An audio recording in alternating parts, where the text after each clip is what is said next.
attacked every day by some weird black YouTuber from Ohio. My name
Nice, we do avoid that.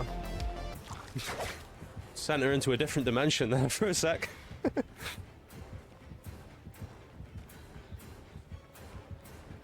Power through the window, maybe? No.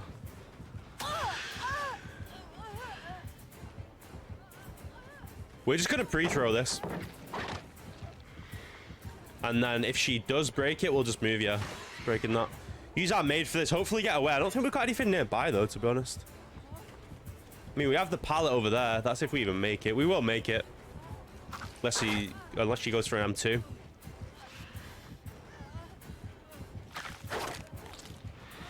Nice. Got the stun there. We needed that as well. Let's get away.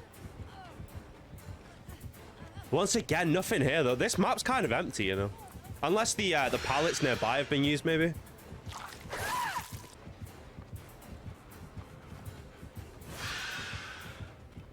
Alright, we do avoid that. Once again, though, we're caught out in this bad area where there's, like, no pallets. We need to get into the main. Main building is a really nice pallet there to use. The god table. Can he hit over that?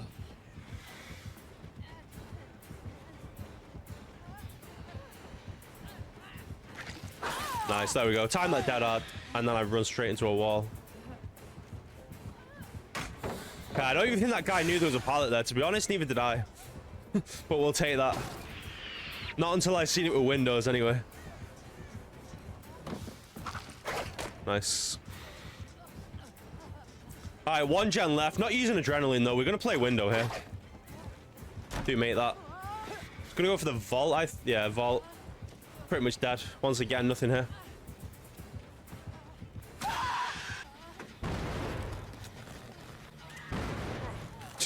Bill, stop. This might be GG's. No. We actually get away with that, though. Bill, go save the game. Be a hero. I mean, we're dead, but we're buying time for our teammates at the very least. Yeah, this guy's not even going for the power anymore. Waiting dead hard. We already used it, buddy. Oh my god. Oh my god. How are we still alive? Yeah, take the down from me. Feel free. I'm Death Hook.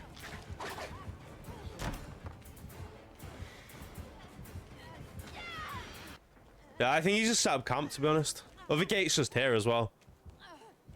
Why are they not going in for it? That's a simple save with two. Okay, I guess they are. Trying. Well, Bill was anyway. I don't know about Claude.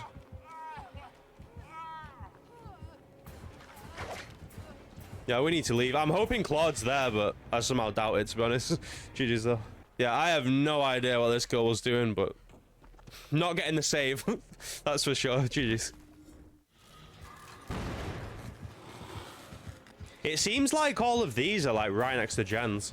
That's going to help him out. That's going to make him pretty strong because he can just like go straight over to a Jen anytime he wants. Kind of like Freddy. Obviously not to the extent of Freddy, but somewhat similar. If he picks up straight away, we get the pallet save. No, he's not. I thought he was for a sec, though. Alright, committing to her. She can maybe get picked up. We do have access to the dead hard, should we need that.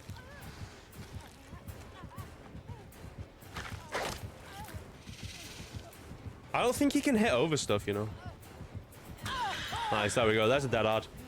Been getting some good dead hard value again today. Also, I don't think anyone's there for the pickup. New kill hard to go against. No, not right. I'd say pretty easy, to be honest. This guy, though, he's constantly in the power, so... when I tell you what, yeah, when he's in the power, it is pretty difficult. But it just depends. If he's not got the power, yeah, it's really easy to loop him. He's just an M1 killer. He's not got anything. In the power, though, it can be difficult. There was, like, nowhere we could go there. Yeah, they've definitely done that on purpose. They've definitely made it so these are right next to Jen's. So when he teleports, it's a little bit... In fact, you know what? I would say it's better than Freddy. Because with Freddy, it notifies you're, like, in good time. You've got plenty of time to move. With this guy, it's just, like, instant teleport. Well, it's not instant because he has to travel through the things. But you don't get notified that he's about to teleport to it. If he heads over here, he does get a bit of fire in his eyes. Well, not in his eyes. He doesn't have eyes, but you know what I mean. was hoping for the stun there, obviously. He was in the, like, standing animation for a little bit, but yeah, this guy spent, like, the entire game in the crawling animation. Unfortunately for us. I think he's going to commit to this as well. Only one gen left. Is he breaking... Did he just break the breakable door up there? Okay, he did drop down there. We've got a god pallet as well, which we're going to pre-throw.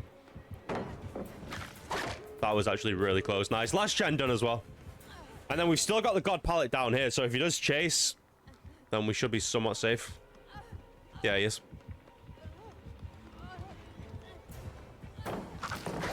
I almost dead-hearted that, you know, but I gambled. Oh, I think he's leaving here. Alright, GG's. Alright, nice. Taking chase straight away here again. This time it's just going to be the default one. I actually really like the default looking one as well.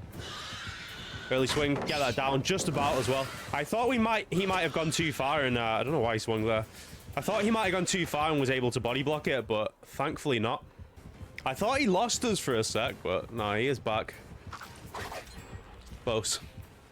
We'll just keep holding forward here. Oh, actually, we can take him in radius of this. Yeah, that's perfect. Have some fire. How can you use that made for this? Jump scare prank. There it is. Don't know where I'm going here, to be honest, not gonna lie. Oh wait, this is a really good pallet actually. Has to break that. Yeah, if he didn't break that there, we'd just run this infinitely. Have a lot of distance here as well. Jen's flying, always love to see that. Let me know what you guys think, obviously, in the comments down below of this new alien chapter. Went for the power again. Wow, that is really not safe, is it? We'll have to... okay, we can't... Okay, maybe we can now. All right, nice. We can now. Missed the power again. Dumb tech. We are lucky. We are lucky that worked. Close. It seems really hard to hit with his power. I do remember in the PTB as well, I was also struggling using his power. It's a lot harder than Nemesis. Or it was, it's for, you know, using it first time anyway. See these guys struggling with it as well. He had us there if he didn't go for the power. Would have had us with an M1. Another M2 though. That's one thing I've noticed about aliens. They're quite similar to like alien players. They're quite similar to Nemesis, where they're really trigger happy with the power. Oh my god, we are so lucky we got that stun. Is he gonna DC?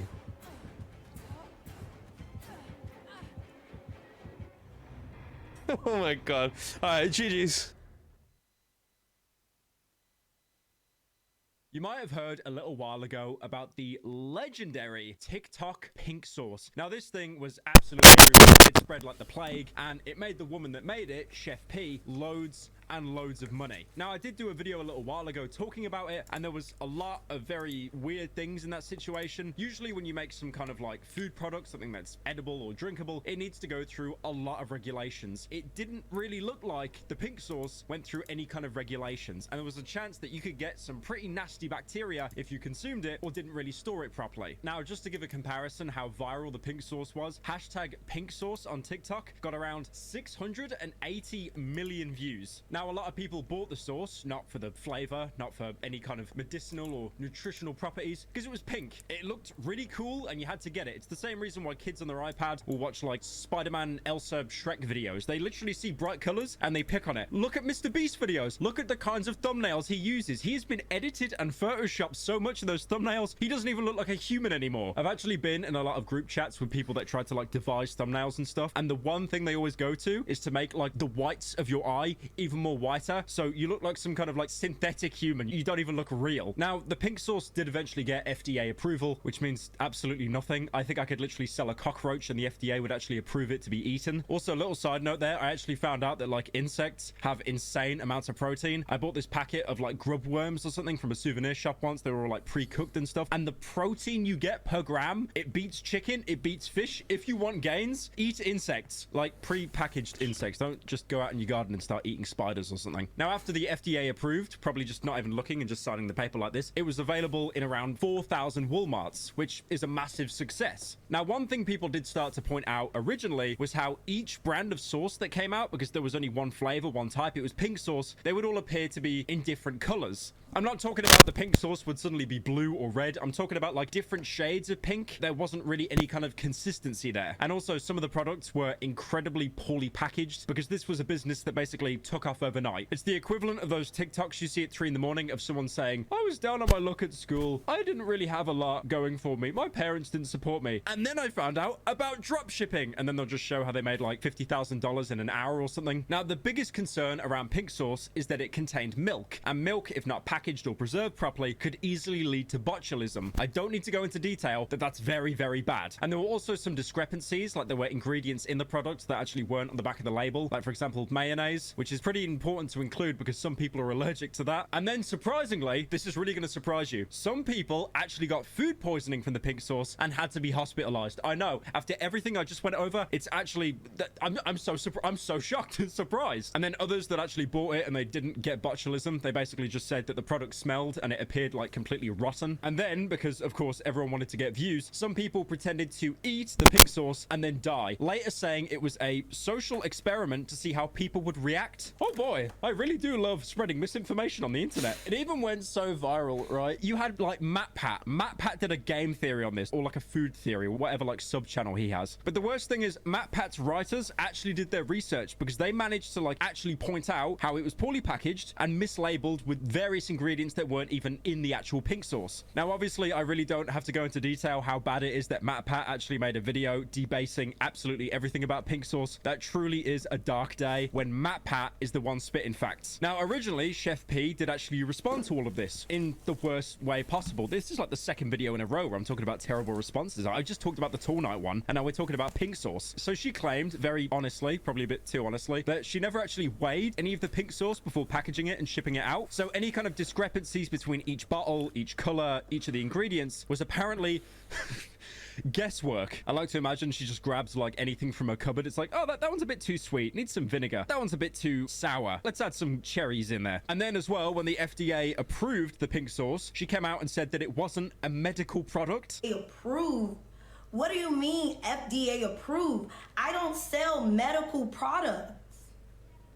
The pink sauce is not a medical product.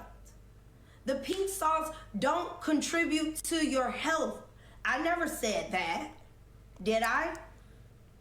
And that's a big problem because the FDA, the Food and Drug Administration, is there to, well, you know, take care of food in America. I know I do a little snide, a little British jab with the butter knife every time the FDA is brought up, but obviously like lying in your application to actually get the food approved, that's pretty bad. So what did Chef P do then? How could she redeem the pink sauce that everyone thought was just actual uranium? Of course she did what every 20-something does when they've got one of these microphones, the Shure SM7B. She went on a public talk show. And that talk show she appeared on was Karamo Brown. Now what they actually did beforehand is they brought a critic of the pink sauce onto the show to basically debate her because, you know, that's funny, more content. And at one point they actually even sent the pink sauce off to a lab to be tested. Now the big fumble that Chef P did here is in the interview on the talk show, she didn't address the fact that there were like many perishable ingredients inside the pink sauce. She kind of just acted like you could buy it and then you could put it in your fallout bunker and it'd last 1,000 years.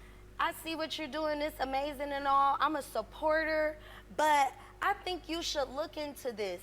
Take this step. Did you research this? Did you check out your packaging there? Versus trying to tear down my business and my livelihood. And that's pretty much the story so far. But now Chef P has returned. Is it a new flavor of sauce? Maybe it's a brown sauce. Maybe it's a purple sauce. Nope. She's came out publicly saying that she's lost everything and she's absolutely broke. Claiming herself that she was sabotaged. She's now actually started a GoFundMe to raise... $100,000. There are actually so many GoFundMe scams out there. It's insane. I have no idea why you would need $100,000. An actual good example of a GoFundMe was actually recently when a YouTuber, Crip Daddy, passed away. People did a fundraiser, and that was for funeral costs. And the goal for that was $8,000, not $100,000. And on top of that as well, Crip's family said that if they go over the goal, which they've done by, you know, a country mile, like over triple their goal now, they said that they're going to give any excess money that they earn from the GoFundMe to charity, which is great. That's really noble. That's exactly how a GoFundMe should work. So if you look at the GoFundMe, you can see that she's raised $25,000. Like, she's already a quarter of the way there. But if you look at top donations, basically everyone's giving like 5s, 10s, 25s. But then you've got Kyrie Irving giving $24,000. $24,000 out of $25,000. Now, I'm not sure if that's the same Kyrie that's like the basketball player, but it would make sense because that is an insane amount of money to fork over just for a GoFundMe for Pink Sauce. Now, before we get into the GoFundMe, I want to talk a little bit more about the FDA approval bit because that's very important. She said in one interview that the effing DEA Federal came to my business yesterday. I am 100% compliant. I'm abiding with the FDA. I'm not in trouble. I'm not going to jail. Nobody can accuse the Pink Sauce of anything going forward. But then after approving the actual product, the FDA this year, they launched an investigation into Pink Sauce, which is again like, you guys approve that. Why are you then launching an investigation? You might as well do it on yourselves at that point. Apparently, Chef P collaborated with Dave's Gourmet to address concerns surrounding the recipe and packaging. But then after another investigation, it was found that the pink sauce was apparently okay for the FDA, and they put it back in Walmart in 2023. Now, the entire reason she's made this GoFundMe, apart from money, obviously, she's saying that Dave's Gourmet did not pay her royalties for the pink sauce and that she's financially struggling, living off $20 a day. If you don't know Chef's Gourmet, they're basically the people that kind of like actually put this into production, because there was no way from her house she'd be able to get this into 4,000 Walmarts. You need the connections. Another good example is the Prime Hydration that Logan Paul and KSI just constantly shill everywhere, and you see every 10-year-old sipping on. They act like it's their company, it's their drink, but it isn't. They own a 20% stake in the company each, 40%. 60% of that company is owned by Congo Brands because they do the actual packaging, shipping, because Logan and KSI, they're both very well networked, incredibly high net worth, but they still couldn't do that fulfillment themselves to put it on store shelves. Now, Chef P basically goes on to say that this company, Dave's Gourmet, that are doing all the fulfillment, like Congo Brands is doing fulfillment for Prime, have only paid what's in the contract, being so far $120,000. Which is a lot of money, but she's probably missing out on a lot more. Now, the problem is with this situation is Dave's Gourmet have paid her what's on the contract, and she now seems to think that she deserves more money because it's doing better. Unfortunately, that's not how contracts work. They're usually pretty slimy, and you need to know what you're getting into. You can't just then demand more money afterwards. She also goes on to say that because she's making such little money, that she's actually facing eviction from her apartment. And the problem is as well, the GoFundMe does not mention at any point that she's actually been paid $120,000. That was actually said in the contract. That's what Dave's Gourmet have actually came out and said, and I wouldn't really think they'd lie about that because they'd be eligible for a lawsuit. So obviously the GoFundMe got loads of backlash because she's saying that she's on the breadline, she's struggling, but then also the fact that she got paid 120k, where's that money gone? Has she been really irresponsible with it? Has she blown through it? Because 120k, that is life-changing money, but easily I can imagine degenerates getting hold of that money and just blowing it in seconds. So yeah, I think it's pretty hilarious how like you had a TikTok trend, someone that blew up from it, and now they are basically just struggling. I mean, obviously, I hope she gets the help she needs. I mean, seeing her homeless with her kids, that's not funny. That's sad. But at the same time, like, I don't understand why you would lie about not being paid. And then also, where did that 120k go? Did you put it all in Dogecoin and it just like flopped overnight or something? Did you put it in Ethereum? It really does amaze me that you get people that get rich so quickly and they just blow it on like really stupid things like sports cars, stuff like that. I mean, look at me. Like, I'm 26. I still don't even have a car of my own, even though I passed my driving test like 7 years ago. But yeah, long story short, she fell off. She fell off.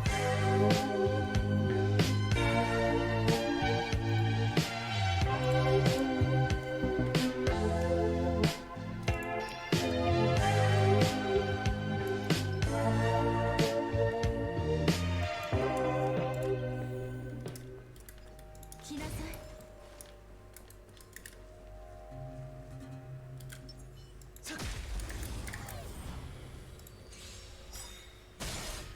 後悔しても遅い。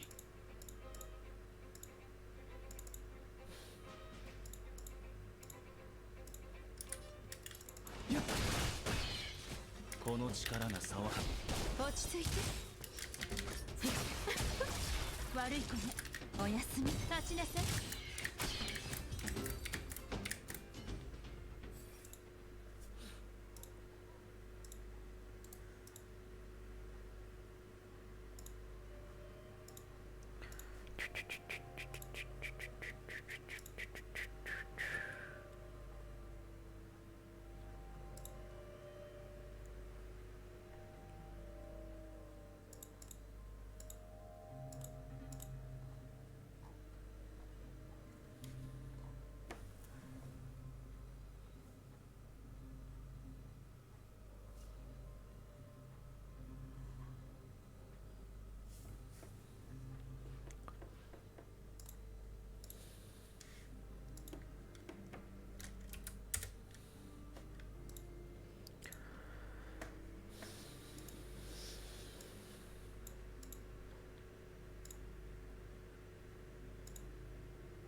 You're so supreme. I give my life, not for honor, but for you. In my time, there'll be no one else. Crime, it's the way I fly to you. I'm still in a dream, snake eater. Someday you go through the rain, and someday you feed on a tree frog. It's ordeal, the trial to survive for the day we see new light. I give my life, not for honor, but for you. In my time, there'll be no one else. Crime, it's the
Está jodiendo.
in silence through the night. What a thrill.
into this video, I'm gonna be following the master of art of Bob Ross in a painting to see if I can mimic his perfect art and maybe perhaps show the old Bob Ross a lesson about the skills of painting.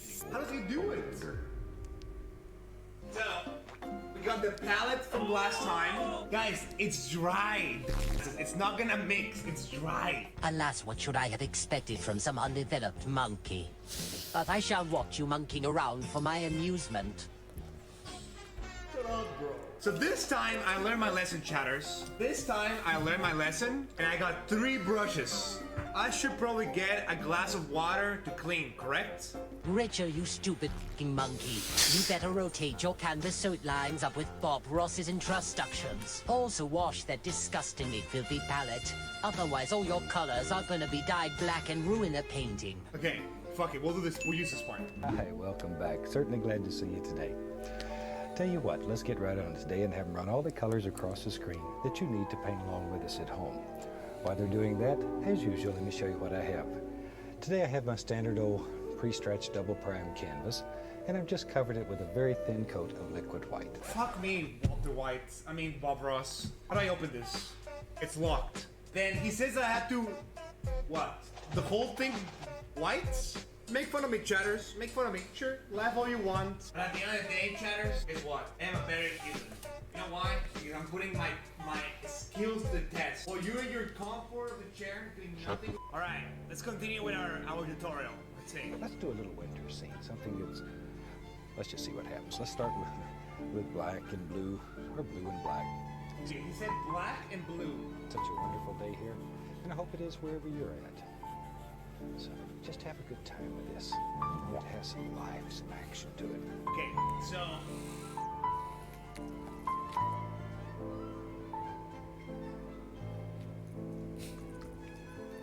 it's fine.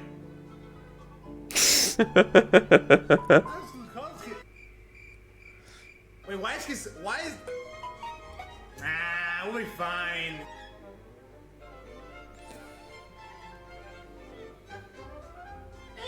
It's not that bad. It's not that bad. It looks the same. Okay, next. Put a little touch, not much, little touch of alizarin crimson. We'll put just a little pink in there just to give it a little warmth.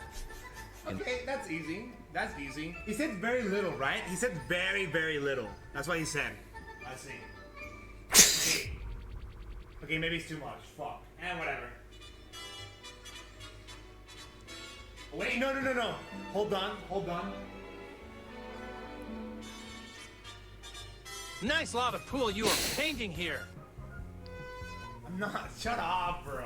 Doesn't look bad at all. Yeah, that's not too bad. That's not too bad at all. And that's basically all it takes. And that's good enough. That'll give us a sky that, as I say, it has a little life in it. How does he do it? It's winter, not night, you idiot. Dude, what do you think the winter looks like? Red, be honest with us. What? You have an extra chromosome, don't you? My man, you could have left the canvas white, called it winter, and it would have been 10 times better than what you have now. Shut up, man. Stop bullying me. Shit looks like a crime scene.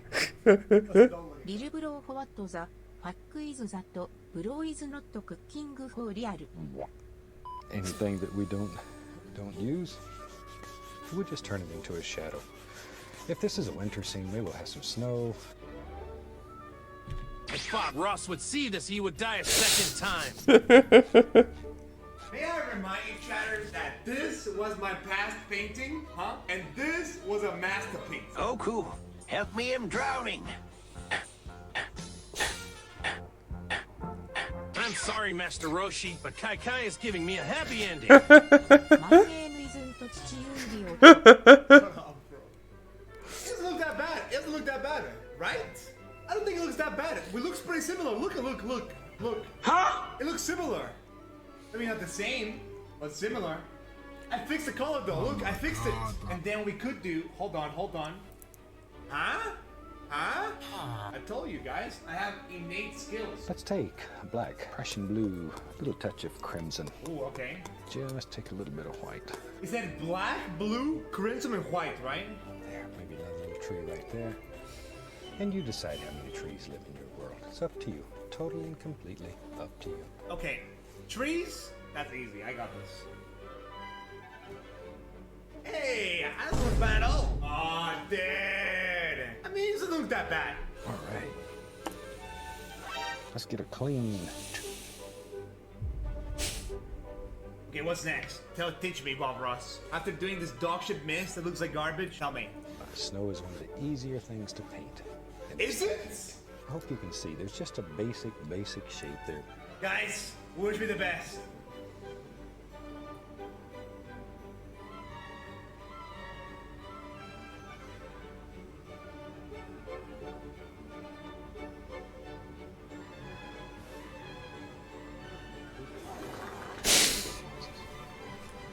It looks like a kid suddenly ran in with new color and drew a fucking grotesque house, ruining a good painting.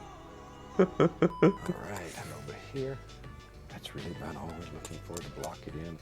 Okay, I got this. I think. Oh man, this gonna be so bad. So it's not that bad. It's not that bad. It's not that bad. It's not even that bad. It's not even that bad. I'm sorry. It just isn't. I also studied art, and with my art expertise from 5 years, I think it also looks really good. Keep it up, you're doing well. Just kidding, this looks like shit. Holy fuck hell no. Agreed, it looks like dog shit. We can go up in here and just barely touch. Just let it graze, see? Let it graze. Looks like old wood, and I am old. How does he do it? Dirt. What are you doing? You're not the thinker. I mean, it's not that bad. Oh, what about that? It needs a little more white. Hey, that's not bad. That's not bad at all. Let's see what's the next step. Let's put some boards in there. For that, we'll just take some Van Dyke Brown, and we'll just put the indication here and there. Put some little boards, some slabs that live in here. There. We need a roof on this barn so the cow don't get cold. Let's take some titanium white. Wait, the roof wasn't built already? Maybe the snow is there. Line it so that way you'll get a nice straight edge when you pull it down.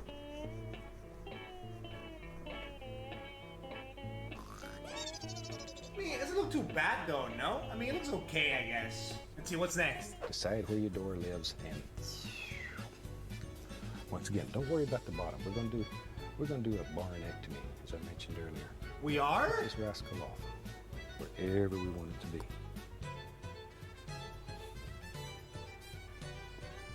Honestly, it doesn't look too bad, right? Like, it has like a nice tone. I'm playing the top part. What's Gotta have next? a big palette. A big palette's very, very helpful. It's almost as important as having an easel. Touches if you don't want to pull just right. Then you can add a little thinner, but don't do that unless you have to. I don't want to have a happy little tree. He lives right there. Just a little guy. Honestly, I think mine looks better than Bob Ross. People are gonna say no, that I'm a hater, or whatever. In chat, art is objective. I mean, subjective. You know what that means? It means there's no right or wrong answer. How does he do trees and it looks so good? They possess a written. How does he do it? How does he do it? He's that guy. Isn't it crazy how fucking Bob Ross can make drawings like this high quality without just like thinking about it? He just does it out the whim. Isn't that kind of crazy? I glanced at this stream and thought, hey, that's pretty good. Then I realized it was Bob Ross painting. That's just me now. Come on. Mine is not that bad. Come on, give it some credit where it's due. It's not that bad. Sure, it's not Bob Ross, but if you didn't have anything to compare with, it's not terrible. I told my crush I liked him before I left for college. He told me he's so focused on making money and not dating. It's been 2 months since then. I really miss him. Can I have a hug, please? Here, Chad, I'll give you a hug. Come. Psych! Don't fuck. Stay lonely. Just kidding, Chatter. I hope things get better for you. I'm just being a little goober. Have you ever thought if you're gay? You're asking if I ever thought if I'm gay.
I don't understand what the fuck is going on with my cell phone, man.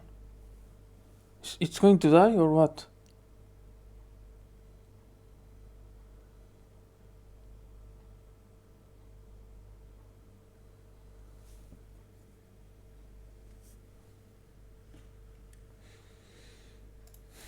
I don't think I'm gay. You are gay. And even if I was gay, I don't think it fucking matters. I'm gonna be honest. Like, let's say one day I woke up and I like cock. Like, would it change anything in my life? I don't think so. I'm still gonna be the same racist piece of shit. You know? I want to highlight these trees, and the phthalo blue will stand out a little bit. Just want it to stand Oh, out. This is a blue smart, spruce. I just smart.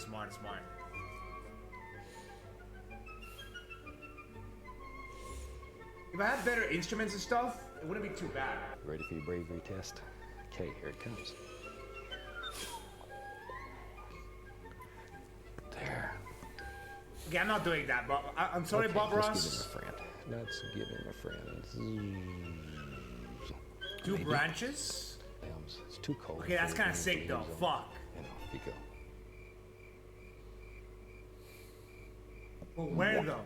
Yeah, I already put 3, dude. I can't really do much on that. So, here's the thing. I kind of want to fix the sky, though. We need blue, I think, for this.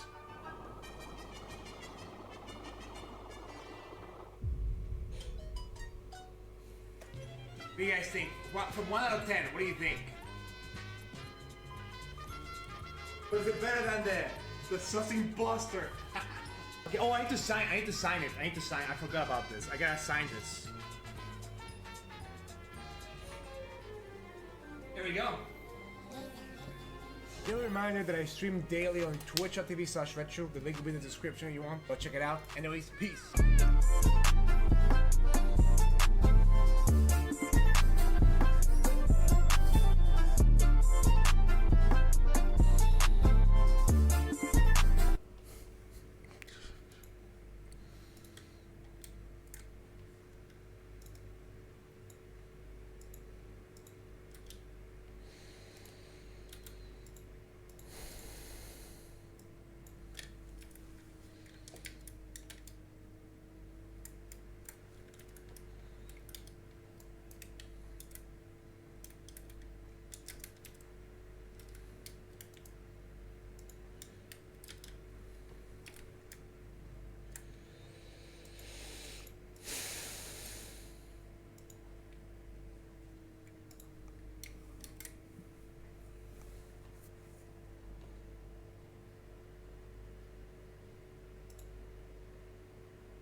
So what's going on? How you been?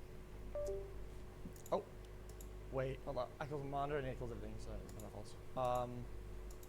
Yeah, I thought closing the monitor because I didn't want to see chat would like fix it, but it just kind of broke it. I guess I'll have to keep the monitor on. Sorry about that. Let's pull blue before we start. We're good. All right. It's hot in here. It's like sweaty.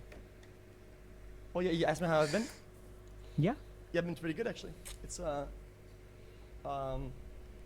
think it's like on the way up. Does that make sense? So Yeah. I think the direction matters a lot to me, and I think the direction right now is up, and that's really good. Yeah, direction is really important. Is there something in particular you wanted to talk about today? You just catching up or what? Yeah, just catching up. Sure, yeah. We could kind of start like that, and then you could kind of like inquire about like I guess certain things that it's kind of hard to pinpoint like stuff to talk about, right? But Sure. I mean, there's so much to talk about that I guess I guess we'll find something for sure. I have a feeling that's going to be the case. Yeah. Yeah. So, do you want me to catch you up first, or you want to catch up first? Do you want to just catch me up, or you want to hear what I've been up to? What do you want to do? Yeah. Just how have you been? What have you been doing overall? So I think we last spoke on stream a couple years ago. Yeah. I know that we've connected here or there. So I think since we last spoke, Healthy Gamer has grown a lot. We started off like sort of focusing on trying to just help people on Twitch. Yeah. And I think we sort of quickly realized that like a lot of people out there have problems, and we're trying to help a lot of those people. So I think maybe a lot of people aren't familiar with this, but we do a lot of like not mainstream stuff, but mainstream on sort of the medical side. Yeah. So we do a lot of work with the American Psychiatric Association, did some stuff with the Office of the U.S. Surgeon General, have done some stuff with the United Nations. So we kind of do all that stuff. Yeah. And then we also basically built up first couple, maybe year and a half, 2 years I was streaming, people asked like thousands and thousands of questions. So for the last like year or two, I realized that like I need to answer all those questions. So we started doing more lectures and really explaining mental health topics to people, and that seems to be going really well. I think we also sort of found that when we were really blowing up on Twitch, that we were attracting the wrong kind of people. Yeah. In some ways. I can see that. And then we sort of had like an internal like existential crisis about like who do we want to be? Do we want to be big and chase drama? Or are we okay with our numbers shrinking and staying true to like trying to help people? And we ultimately chose the latter. Yeah. And I think a lot of our numbers and stuff have suffered as a result, but I think that's okay. Yeah, because then That's not- yeah, for sure. Because then if the impact that you want to have, it's I guess a little bit more targeted, right?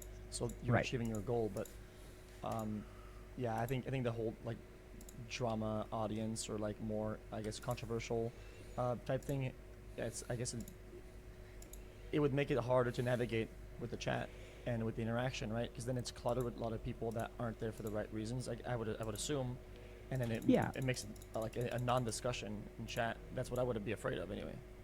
Yeah, and I think that there's a lot of actually value to doing drama stuff. Not because it's drama, but because if we sort of think about what are the hardest times in our lives, it's when there's drama in our life. Yeah. And so helping someone navigate through drama, I think, is actually like a really, really important thing to teach other people. So there's parts of it that we're like totally fine with, but it was getting to it started feeling a little bit ambulance chaser-ish. I don't know. I don't know the topic. There's a saying in English that is about like lawyers who chase ambulances. So if you think about like, okay, if there's some kind of accident or injury, where are you going to find your best clients? By chasing an ambulance. Okay. But then what you're also doing is like chasing an ambulance. Yeah. Trying to find a client when someone's been hurt. So, we're back and forth. We're learning a lot, growing a lot. Yeah. But overall, I'll things are good. Yeah, so I didn't want to interrupt you. I'll watch some clips of you, and a lot of times you talk about certain topics. Even like the simplest phrase you say sometimes will be really enlightening, and I'll take it home. Sometimes something as simple as last time when you talked about like I think it was addiction, and you said that it's like you talk about like the solution and the problem, and then you do something, and it was just really impactful. It was impactful. I just don't remember the exact quote. I'm trying to paraphrase fine. it. I didn't want to butcher it and like just kind of send it, but yeah. Yeah, I mean, I usually don't know. I can't recall what I've said most of the time. People will walk up to me and will say, "Yeah, I really like that video about that," and I'll be like, "What?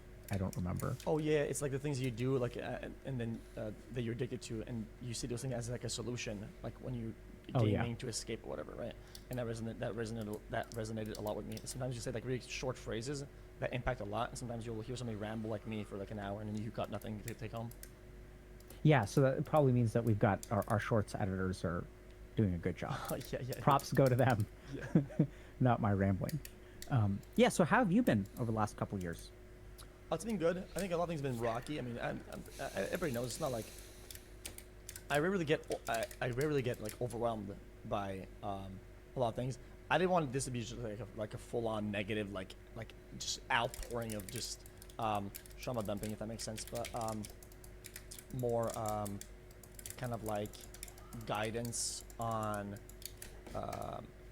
I guess dealing with certain things and kind of just kind of a lot of it is like processing. I think I process things super well and very fast in certain areas and very slowly in other ones, and it becomes kind of I get new roadblocks all the time. I think overall, the only problem that the reason why is again a problem is that I feel like the clutter that isn't part of my dailies is just streaming and doing stuff creatively, right?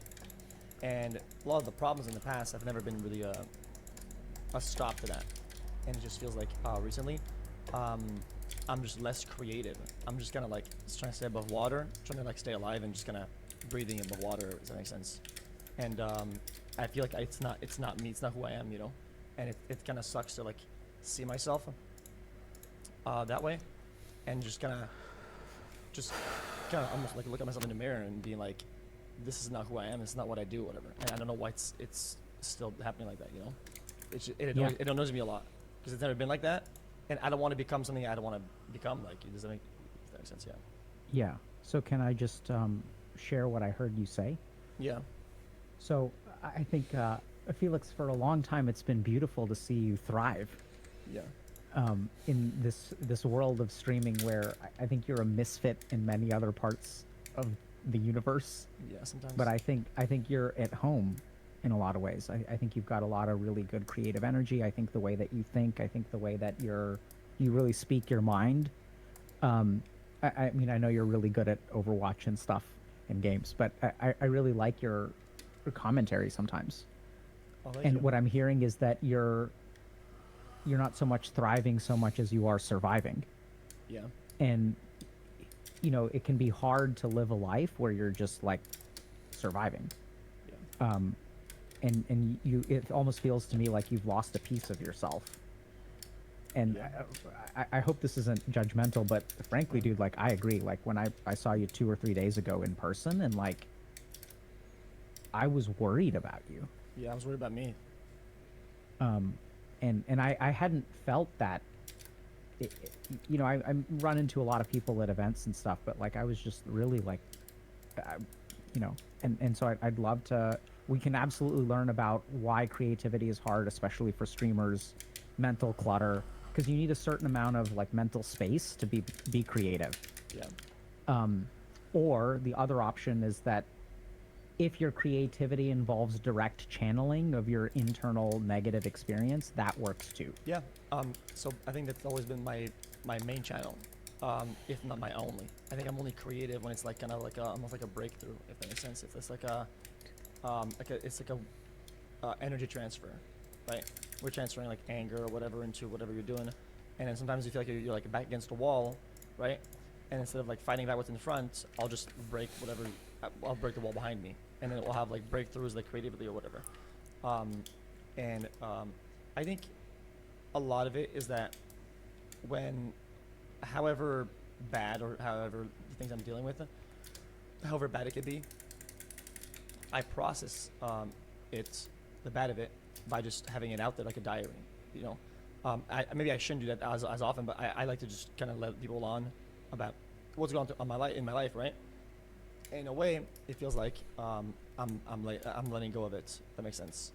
Yeah. In recent times, I haven't been able to do that because of You haven't been able to? No, I haven't. Because of Okay. various reasons and proceedings and whatever.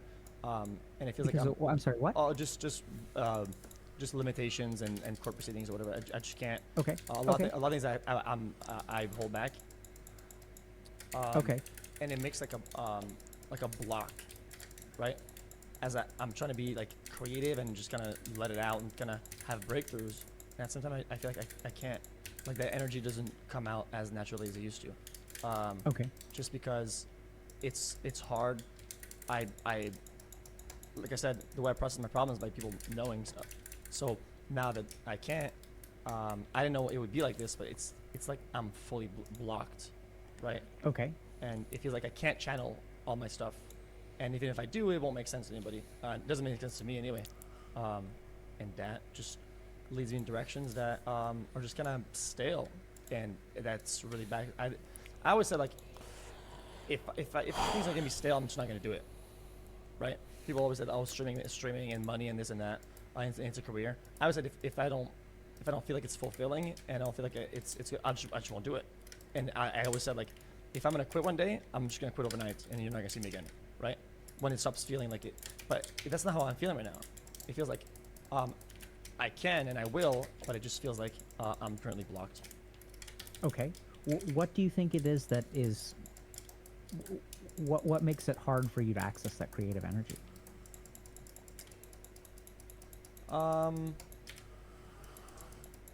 What makes it hard to access that energy? It feels like I can't like just gonna like yell and scream about my problems and just gonna let them out and then feel like whatever comes after is like just gonna the channeled rage in a different way, because that's kind of how it's always been, you know. Whatever I'm dealing with at the time, it didn't really matter, because like people would know about it, and for them maybe it's a big deal or not, whatever I'm going through or whatever, which is irrelevant, because afterwards then I kind of like channeled all the rage that I have or whatever, and I do that by being creative, and it comes out in a product that makes sense to me and that I'm proud of. And these days, I feel like I haven't been able to channel that, and not in anything that I think is worthwhile. Okay. And that just kind of sucks. Like, I used to be able to look back and be like, okay, yeah, like this month or this quarter or this half year has been kind of bad, but we have some stuff to look back at that I enjoyed doing. And I was like, oh, that was really good. That was really good. And yeah, I'm looking back and I'm like, what's behind me? There's just not much. And it makes me feel like I'm failing myself and I'm failing everybody and yada yada. So I'm hearing a couple different things. One is that even when you've been through hard times, you can look back and find a couple of bright points that you can really find to be proud of. Yeah. So you know, times where I guess the rage was channeled properly, and it was like, you know, and I always tell this chat, basically the way I'll do things creatively is that it's kind of like an impossible to fail system, where like when things get bad, right, I'll fight it as much as I can, and it'll get bad and it'll worse and worse and worse, but it can't get that bad, because once everything hits rock bottom, right, that's when I have a breakthrough all the time, right? It's at that point I feel like I'm like, okay, this is all so bad, let's just go crazy and then do something, right? And I've always been able to cycle out of it and just, you know, does that make sense? Like, just have a creative breakthrough and then do good again, and then gonna get out of that. And now I feel like I'm like near rock bottom, but I'm not having that kind of breakthrough because I'm blocked out of doing it. Okay, does that make so sense? Yeah. what I'm kind of picking up is that you mentioned that you process some things fast, and in the past you used to process by just sharing, like just kind of letting it all out into the open. Yeah. And that let's call it a coping mechanism, is unavailable to you. Yeah. So now what's going on is like XQC had figured out a strategy of how to process quickly. Yeah. You know, once it's off your mind, then you can kind of focus on doing stuff. And even though bad stuff happened, you can kind of process it, go back to a bright point, have some kind of breakthrough. And what I'm really hearing has changed is that you're kind of not allowed to talk about it publicly. Yeah, a lot of things. Some of it's small, some of it's big, but it just annoys me that I can't. Even if I'm sure there's a world where I even wouldn't. Just having the option to do it, or having it's just the freedom, the lack of freedom.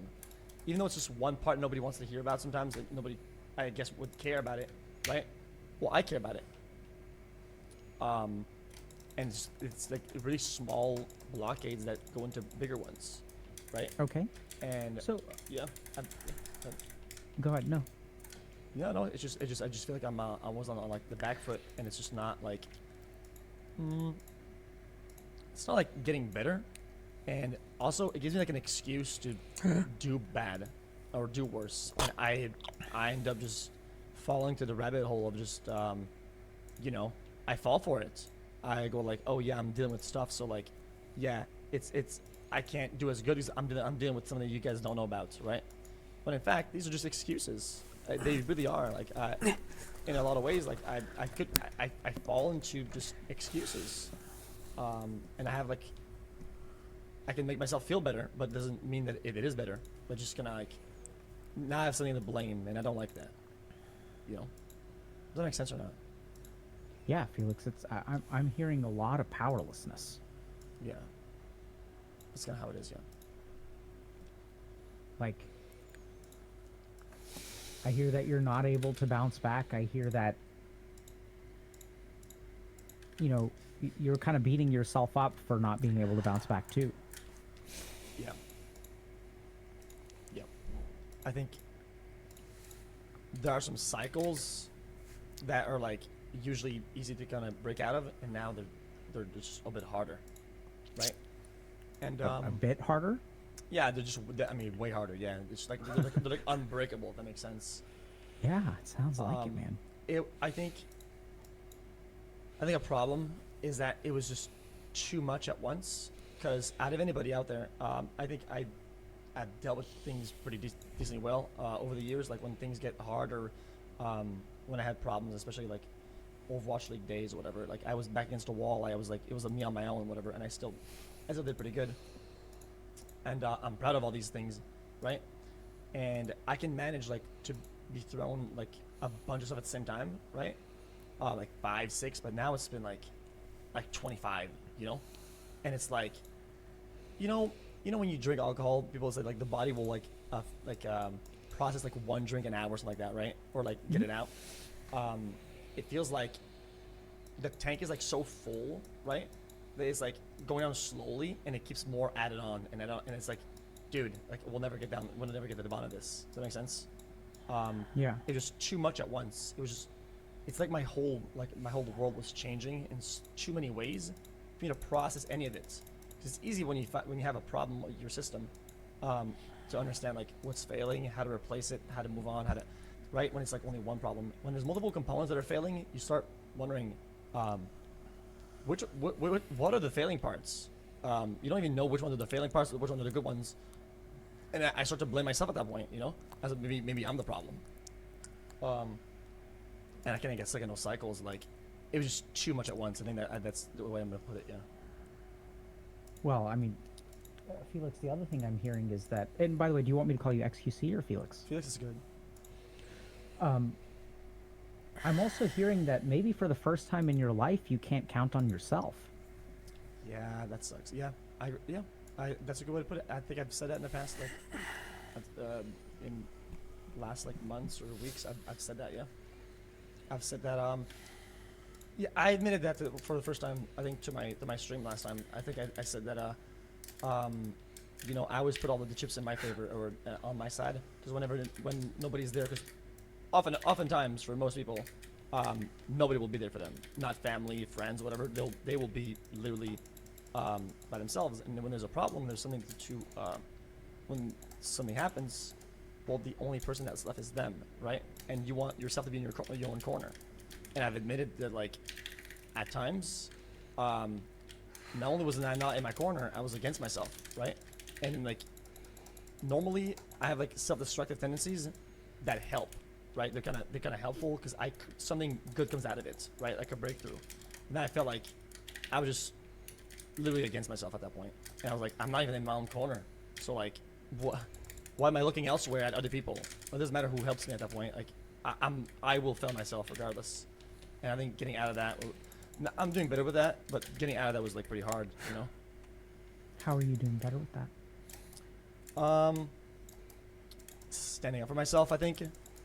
Like making a stand and like,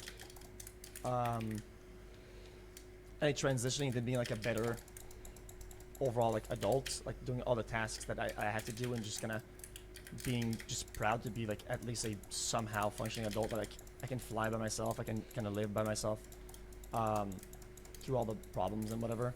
And I take my own battles, and I don't need any help. And I think it's helped to see that I can do it, you know. Because for the longest time, you know, like I had somebody to fight my battles with me, you know. And it kind of felt like, in a way, when I go live, I have my own little sun, or my little spotlight above my head, right? Like, you go live, and then I have my own little sun, and chat and everything, all the fun and all the creative stuff is cool and all. And then when I turn off the stream, well, as soon as you go offline, I mean, I'm sure you've seen it, you've felt it yourself, but the spotlight is it's completely out instantly, right? Which is fine if you have somebody or some people around that can kind of like carry that sunlight for you until you go to bed or whatever. But recently, it's been like spotlight goes off, and it's just darkness, you know. It's just nothing. And I think at first it was like, well, let's try. And I look at all the things to blame and everybody, whatever, and I realized that it was just me. I feel like I have to be a little bit like stronger and take accountability for the things that the problems and the things that that I've done, and just kind of like just kind of level out with myself. I think I've never really had a talk with myself for a while. I have to level out again. Does that make sense? Mm-hmm. And I think that's been helping. Yeah. Can I think for a second? Yeah, of course. So is your what would you like guidance on, Felix? Good question.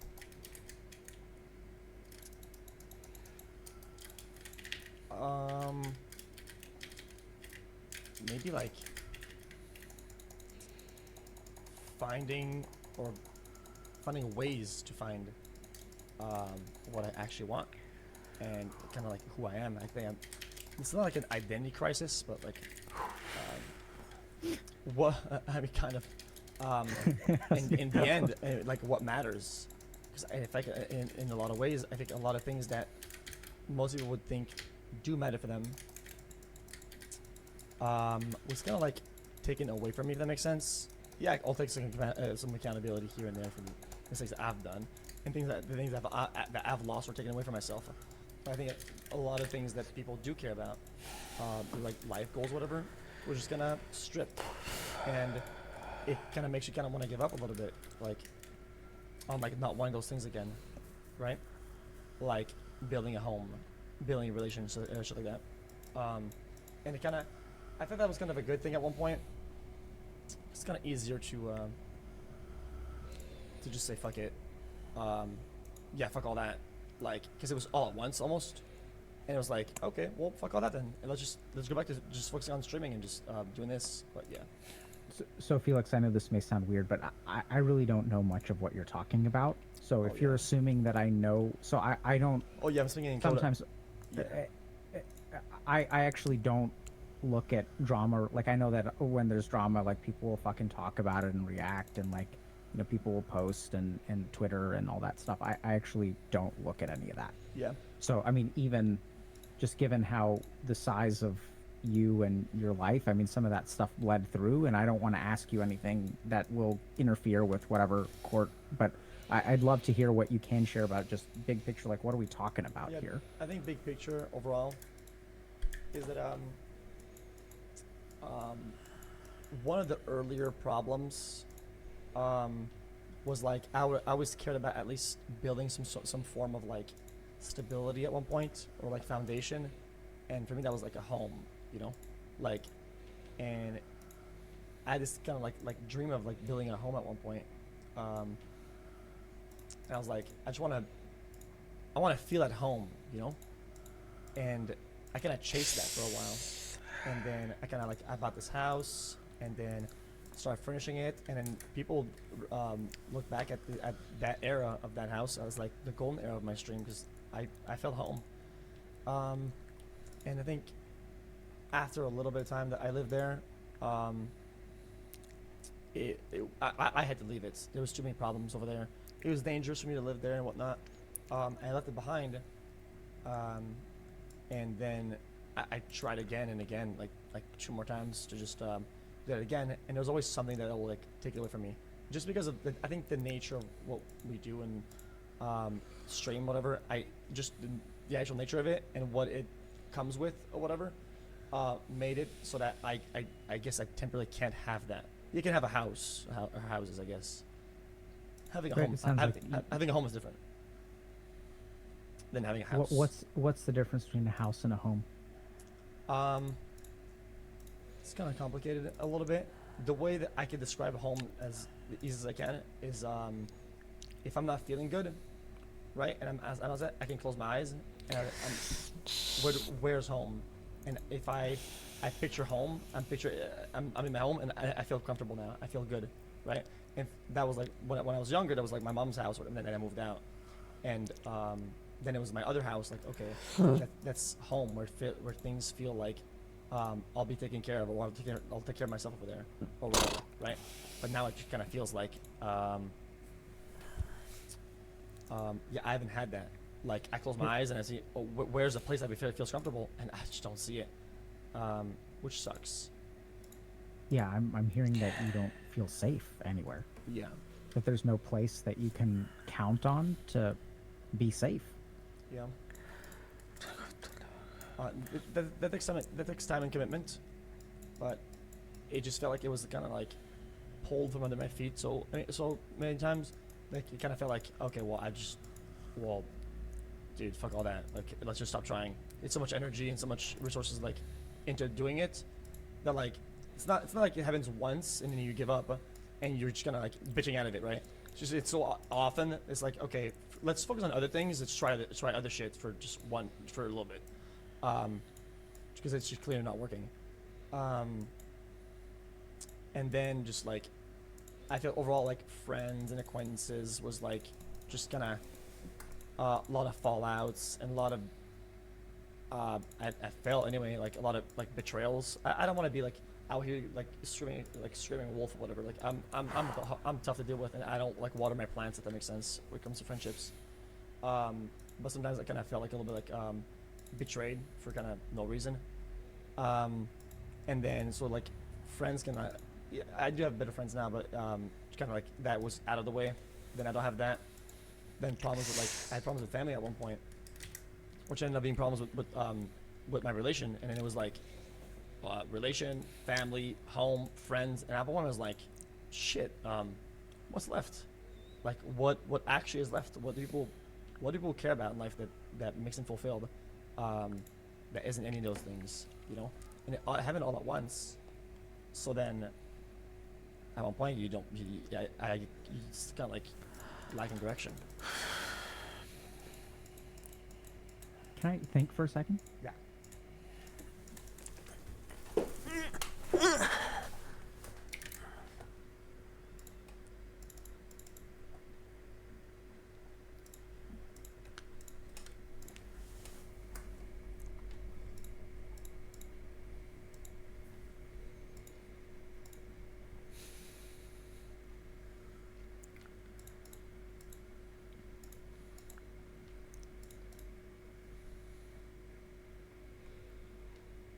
Okay. So here's kind of what I'm putting together. So you're XQC. You're a pretty resilient guy. You're a streamer. You work really hard. You're not the best. You may not be the best friend. You may not be the easiest person to get along with. You make mistakes, but you tend to bounce back. I think your heart is in the right place. You try to learn from your mistakes. You grow. You're pretty resilient.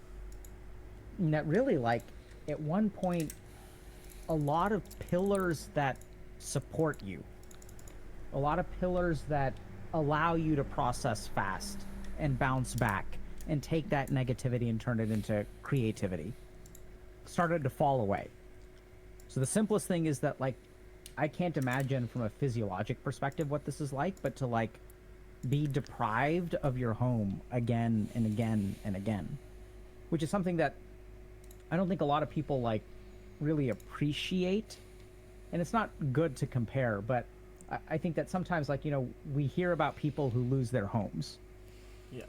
And then everyone's like, wow, that must be terrible, and how do you deal with that and stuff like that. What I'm hearing from you is maybe not in the same way, but that you've really lost the safety of your home time and time and time again. And here you are, like, trying to build a life, and then, like, you kind of get punished for wanting, right? So you try to build something, and then, like, it kind of gets taken away, and then you're like, well, as you put it, you don't want to be a bitch about it, right? Yeah. So there's, like, some amount of self-blame, like, I'm not going to let this knock me down, I'm going to be, like, better, I'm not going to bow out, I'm going to try again. It gets taken away again and taken away again and taken away again. And so your life becomes something where, like, you want something, but every time you want it, you get punished for it. Yeah, it's like the little meme, maybe you've seen it before. It's like a little box. It's like this little blob in the box. It's like, yeah. I'll get out of it, and bang, it gets punched. Yeah. And he goes, okay, well, fuck it, then I'll go back in. Yeah, right. So and then now you're kind of stuck between, like, saying, okay, well, fuck it, like, I'm done wanting. Yeah. And then it's like, okay, well, like now, you know, I know there's like some amount of metrics and growth and money and other kinds of like things that you can move towards. But generally speaking, I think I mean, some people really chase money or whatever, but generally speaking, I think most people like money as a means to an end, or success is a means to an end. Sometimes success, what it provides is a sense of confidence, identity, stuff like that. But I'm really hearing that like several things happened at once, like family stuff, like relation stuff, like maybe work-related stuff, like home stuff, and everything kind of got taken away from you. Yeah, a lot of crossfire. And then, huh? A lot of crossfire as well. Sometimes it's kind of like one piece interacts with the other, and then I lose both or whatever. And it's like, okay, well that's cool now. There's problems, but like now I lose all of it, so like it kind of sucks. And also, you said earlier, like you have these pillars that are kind of like falling apart or under your feet or whatever, and that I would be okay with that. But it wasn't even that. Is that the pillars that I was standing on reverted and start like fucking spearing me? Does that make sense? Like if there was only neutral and I lost them, it'd be fine. But if they turn against me, I think it's a little bit of a deeper experience. Some sort of like, well, no, not some sort of like actual just betrayal on a lot of ends. At one point, you could kind of start thinking, you're the problem, and maybe there's some validity to that. I'm the problem in a lot of ways, and I can recognize that 100%. I'm not the easiest person to be friends with. I'm not the easiest person to work with. I'm not the easiest family member. I'm not the best boyfriend, but I don't think that these inabilities equate to like what was going on. So I'm hearing, and once again, you know, we didn't really talk about what's okay and what's not okay to talk about today. So I'm curious, are you? I don't want you to share anything that will get you in trouble or anything like that. But like, I mean, you're using very powerful imagery, right? That this is not just pillars going away. This is pillars turning into spheres. Is there anything that you feel comfortable sharing, just so that I can understand, like, what kind of stuff are we talking about? And if the answer is no, that's totally fine. No, it's good. It's good. Like, what do you mean by betrayal? Like, that's a strong word. Yeah, it is, and I wish I didn't have to. I wish it wasn't like that. Like, like I said earlier, I'm not like, trying to cry wolf, or whatever. But I chose my words very carefully. Like, I didn't navigate it and just kind of landed on that word. Yeah, like, it just felt like sometimes the people that I shared information with, the people that I confided with, when shit goes down, it just feels to me like it's used against me. So all my weaknesses and all my vulnerabilities are now just ammo for other people, and it makes me feel like I can't share anything with anybody. I can't like talk about anything with anybody. I feel like it's all just leverage, and then yeah, leverage. So it sounds like yeah, it's impossible to trust people. Yeah. Oh, I've had my walls up for a while now. Yeah. A lot of walls and no home. Yeah. Yeah, you would think. That'd be great. Yeah, especially sometimes around like money and whatever, which I didn't expect was gonna hit me like that, because I never really cared for money that much. Like, it's cool to have it and to get it. Don't get me wrong. Like, I'm as happy as anybody can be to receive capital, but in a way, I think I've always like not really cared enough to like really spend and really kind of be like that. And at one point, it kind of felt like I've said this before, but again, I felt like everybody around me started caring about it more than I care about it myself, and that makes you want to like. Well, I'm not trying to do some Joker scheme here, but like, it makes you want to like kind of burn it all, you know? Like, if I have something that I care about to a certain degree, or I care about a little bit, I guess. Once you're past like comfort, you know, it's like the upper layers or kind of whatever. If you're not, because I don't even have time to spend anyway. I would stream all day. When everybody around me starts caring about it like so much, right? Then it annoys me. Then there's me right here. Everybody's next to me, and then everybody's looking past me to whatever I have. And it's like, okay, well, how do I get the focus back on me? Then I'll just burn it then. Like, that's kind of like logical conclusion almost, right? Sometimes it feels like I'd have none of the problems I have right now if it wasn't for that. What's it like being looked past? I mean, can you tell us more about that? Like this kind of idea of like I it's just really wanna bad. burn it, like I think it's really bad. Yeah, it's really. I think it's very destructive. It's nothing that I think people will have. I generally feel like you will have doubts about it. That is it actually like that? People actually, and then you can kind of be a little bit paranoid about it, right? And kind of have ideas that okay, these people are after money or whatever. But I think what was hard to process is that once it was kind of confirmed, right? Once you get that confirmation, that's difficult because it's like it makes you feel like invisible, right? It makes you feel like I am what I have, and for me, I've always been like a lot into my. I love what I do, and I love like all my interests, and I'm all about like just doing and building what I am, and caring a lot about that, and having people around me kind of switch a little bit into seeing me for what I have is like a tough like realization. what's tough about it? Makes you feel like invalidated. Makes you feel kind of unheard. It kind of, yeah, it makes you feel kind of alone a lot of times. Especially as someone who wasn't really about it for like forever. Like, you know, these are difficult things to explain overall, and I'll explain it. If it was just me and you, I explain it like in, let's say 80 words, but I'll go a bit beyond to get more context because I know people will watch and they'll wonder what I'm talking about.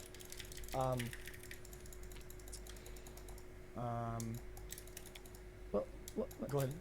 Yeah, let me just so I get that you're speaking vaguely and that's Well, Anyway. am I speaking in code? I think so it helps me a lot to understand like a detailed scenario, and at the same time I'm like noticing that you're being very, very careful, so I don't quite know what you're talking about, which is okay. You don't need to share it. Okay. I mean, if you want to, it would be helpful, but I'm okay like respecting what I think is that boundary and just moving on to other stuff, because I don't think that, I think the impact on you is more important than the details of what happened. Yeah, I think a lot of it is like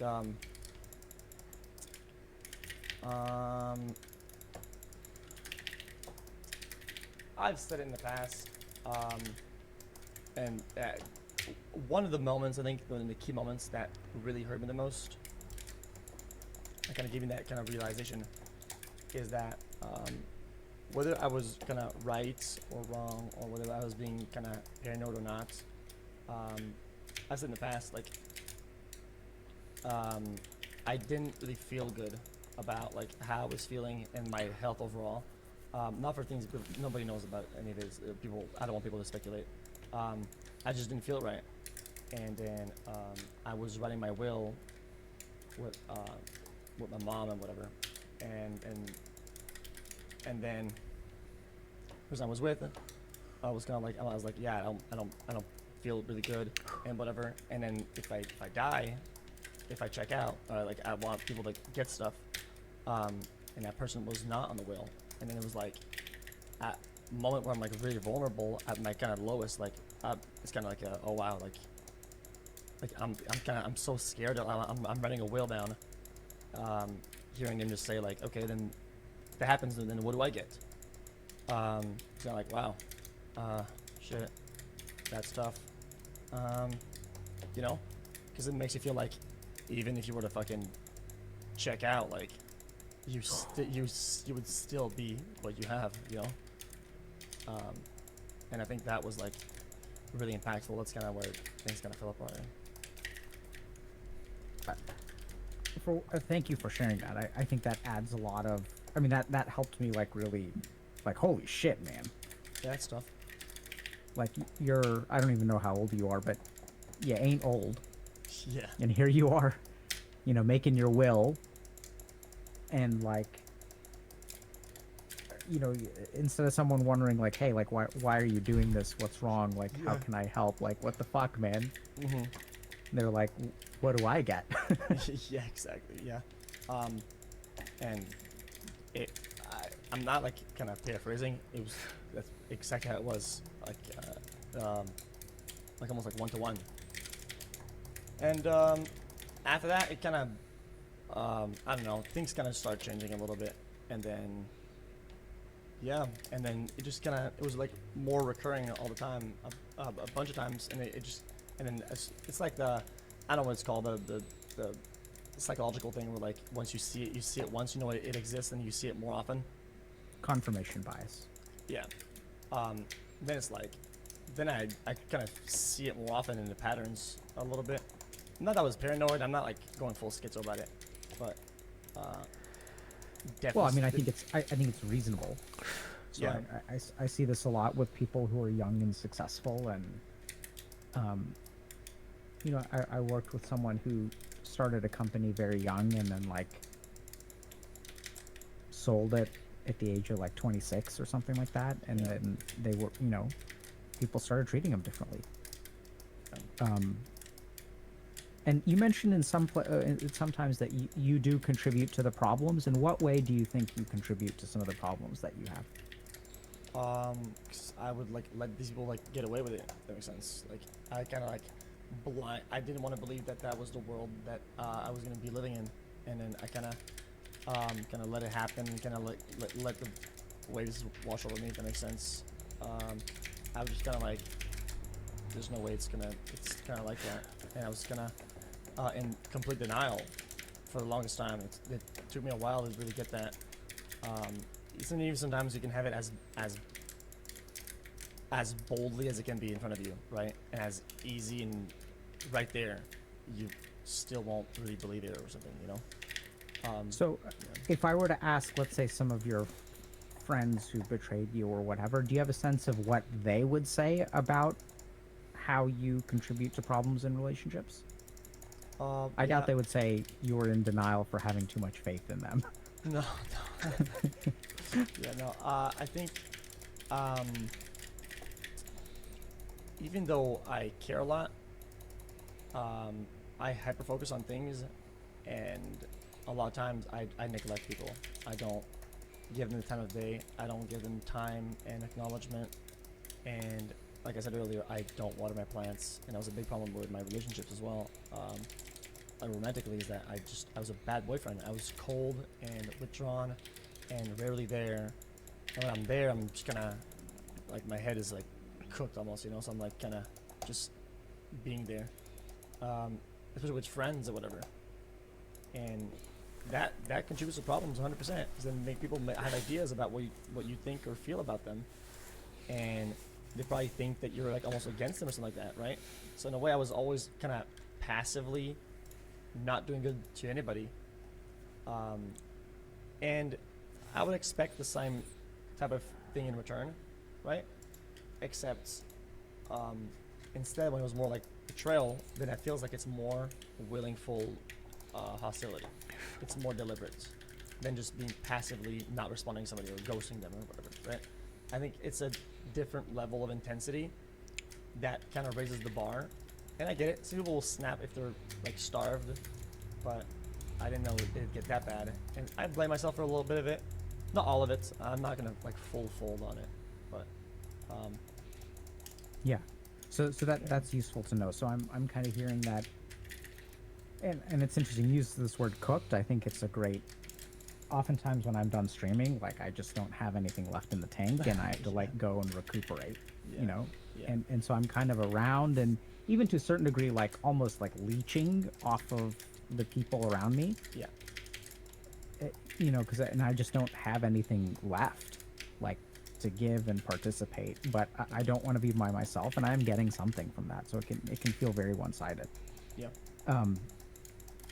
So let me try to stitch some stuff together. Oh, actually, one last question. Maybe not last, but so Felix, a lot of the stuff that we're talking about, I'm curious, like, what are you feeling emotionally as we talk about this stuff? Because like a lot of it's like pretty heavy, man. Well, I don't know. I don't. It's just I think the way that I visualize it a lot, I'm very visual, so I can see most of my thoughts and my concepts. Like even though it sounds kind of crazy, but some even like elaborate thoughts that are all words in my head, I see as like an image. So kind of the way I can kind of describe it to you is that it's not that it's too hard to deal with, because I think the way that I see it in myself is that, you know, like you have like a RAM in your computer, right? Like it's saturated, it's already maxed out. There's always so much in there that's like in my thoughts or whatever. There's always it's like already packed, right? So whatever comes above it, or whatever, it'll just replace, or it'll.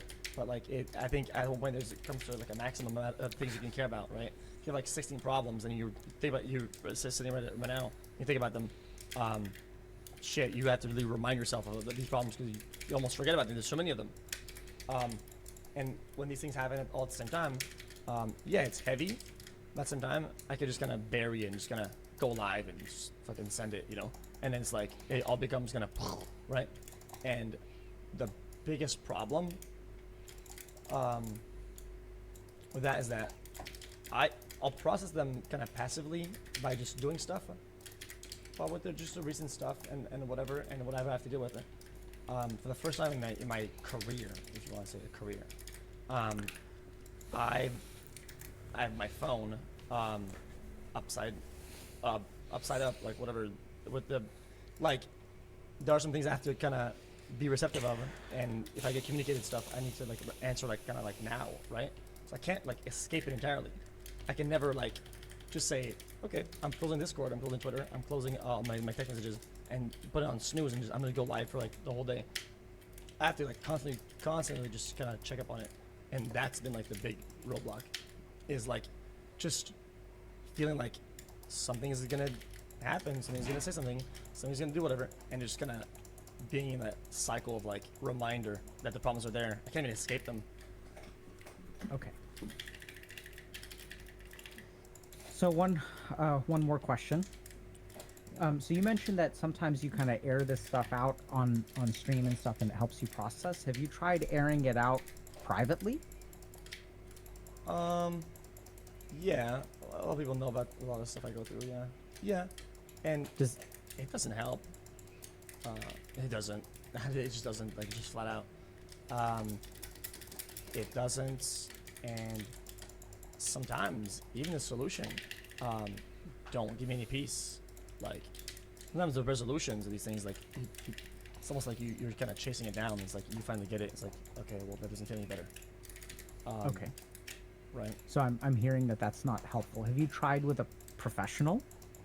No. Okay. So, Felix, here's what I'm kind of.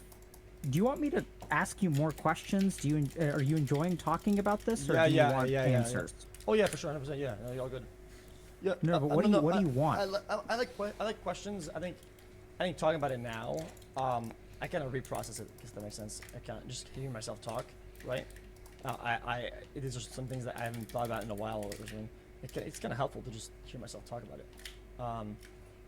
Yeah. Questions. You can have answers if you have one like on the fly, but yeah, we can just kind of go. Yeah, just keep asking questions. We'll see what happens. So is it helpful to you that I'm asking questions? Yeah, I think okay. You're getting a better grasp of what's up, and I think you're smart enough to interrupt me and kind of have like a solution when you find one, or like something to talk about whenever. I think you pick up on those things, and I kind of trust the process. So. Yeah, so I think I'm at kind of like a pausing point in the process, and I'm going to give you a couple of options. Yeah.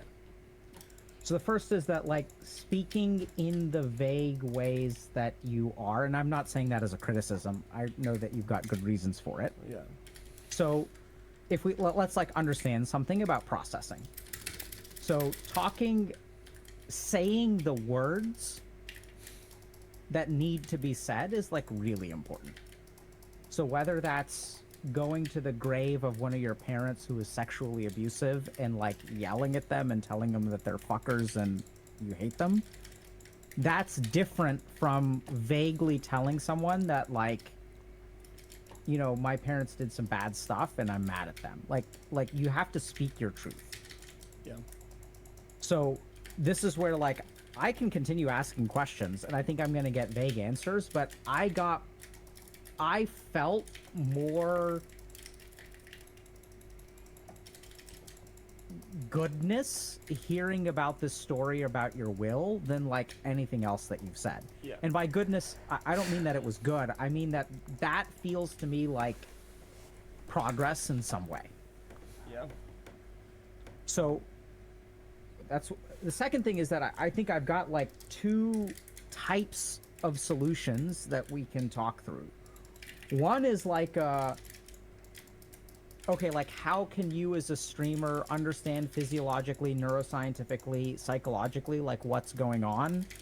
Sort of like this business about always being plugged in, and like there's like some stuff around that about really understanding what your life is doing to your person. Yeah. Stress, like you're getting run ragged, like you're cooked, like you're baked, you're finished, like getting overcooked. Right? And there's stuff where you can say, well, I have to respond to stuff today, and like begging your pardon, Felix, no you don't. But I totally understand, having worked with like hundreds of content creators at this point, that everyone feels like they do. And maybe I'm wrong, but like I worked with some pretty big people, and I know the feeling.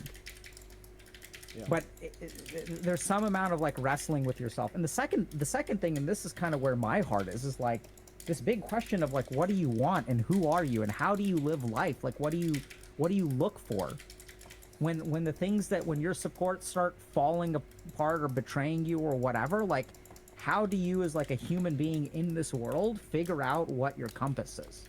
Because what I'm hearing is that there's confusion. There's walls that you've built up to protect yourself that make you isolated. There's one person that you've always been able to count on, which has to a certain degree abandoned you, which is you. And then like, where do you go from here? Right? And like those are questions where I've helped some people, and I think this is like the conversation I'm having with you, I don't think it's just about you, and it's not about the other people that I've helped. This is a core problem.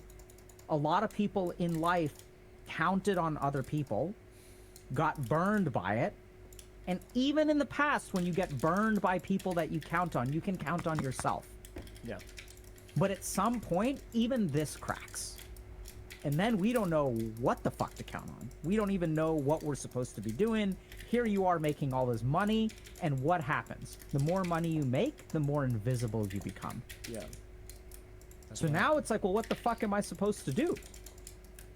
Yeah. And I'm hearing that you're okay, like quitting streaming once you feel fulfilled and you're kind of done with it, and you're like, okay, this is no longer fun for me. You're not really in it for the money or the fame or the power or whatever, right? Maybe some part of you is, but yeah. But I'm not hearing that like, you're quitting because you're fulfilled. What I'm hearing is that you're struggling to put your life back together, and it's like slipping away from you more and more and more. Yeah. Well, I don't mind kind of like, in a way, like everybody knows about me. Like I'm not gonna hide it. I thrive in like chaos and kind of destruction and all these bad things, because at one point it becomes like an outlet, right? When I do anyway, right? And I think that's a very important process, and I just feel like I cannot do that right now, and that's the problem. Is that the destruction and all the thing is, that's all like, it's been always part of my formula. Does that make sense?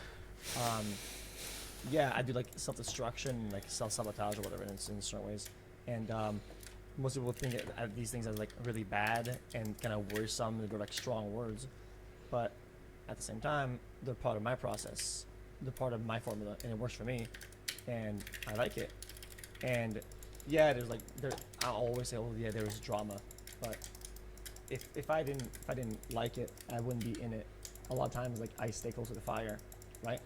I just this time, it just felt like I kind of fell in the fire, right? I was kind of going like this for like years, and then now I just kind of felt right in the fire, and it's like, fuck, I like the destruction. I don't like the absolute like annihilation. It's like like a tier above it. And I didn't think it would go like that. I didn't think so. So okay. So tell me this. So okay, with questions, or you want answers, or what do you want? Well, questions is good. Yeah, okay. So how do you thrive in chaos, Felix?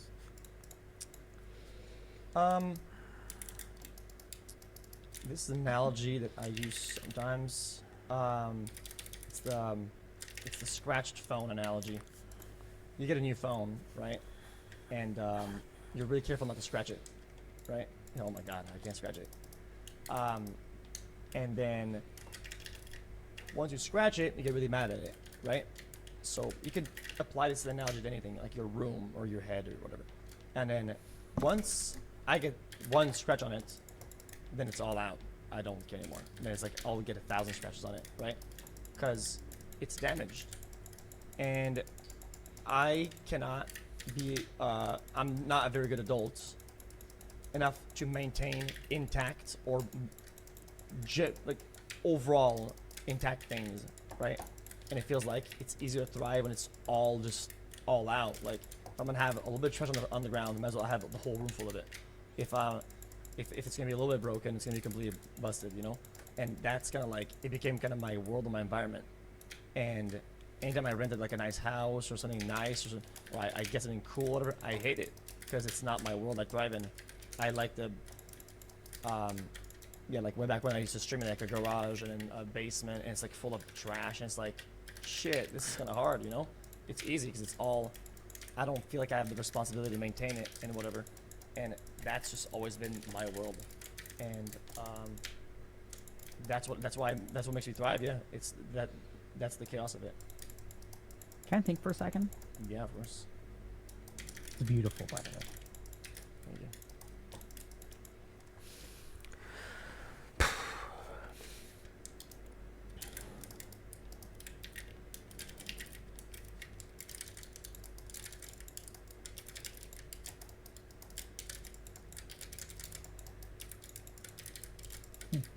So, if I'm understanding you, Felix, yeah, it's liberating to have a cracked phone.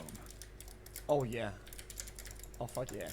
Because then it's like it falls into the water, jumping on the ground. Hey, it's cracked. Who the fuck cares? Yeah, and then it's right? like, It was scuffed anyway. And if I'm mad at it, if I have something's going on, I could chuck it, and I'll be like, you could chuck it. It's scuffed. Yeah, I'll be like, dude, that's kind of how it feels, you know? Yeah. And it feels. It's yeah. Yeah, go ahead. It's freedom. It is. It's the feeling that like, it's so broken.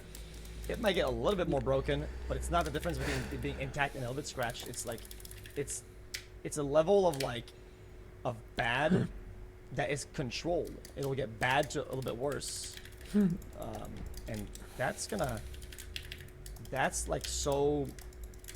Yeah, it is liberating. It makes you feel like I could do whatever. Yeah. Felix, are you perfectionistic? That's tough. That term is, I would struggle with it, because I want it to be perfect in my way. Not perfect to what I think something to be perfect. It has to be done my way. And that's been a blockade in a lot of projects I've been doing with other people, is that if I can't execute it my way, I will never be able to do it for you or for anybody else. Like, it's gonna be really bad. And a lot of sponsors I've had or collabs or whatever, it's just like, it's just complete trash. It's like, I don't know what we're doing because it's not me doing it. I'm not. Okay. Yeah, I'm not like the conductor. Okay, that's helpful to know. And then let me ask you, how good are you at keeping things intact? Oh, I'm terrible at it. Yeah, I'm absolutely horrible at it. When did you? Yeah, go ahead. No, you go ahead. No, you go ahead. Oh, I never. I'm terrible at it. It's skill zero. When did you learn that you can't keep things intact? I think it was growing up and being messy, like just always being like ADHD Andy, and like doesn't matter. I can have my entire head and I'll focus on like not dropping this one plate, and I will turn and I'll hit it on the wall, right? And at one point I kind of gave up in that part of me that like tries to do that, tries to it was like a complete give up. Like, it's not like a little bit, it's like now it's okay, well, not only do I know it's gonna be broken, I'm gonna prepare for it being broken, and I might just break it ahead of time, just to make sure that it's broken ahead of time, and I'm not gonna be surprised by it, right? And in a lot of ways, I did that. Yeah.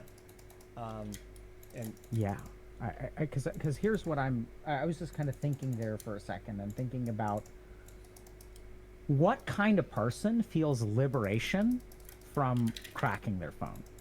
The kind of person who's really, really, really stressed about not cracking it.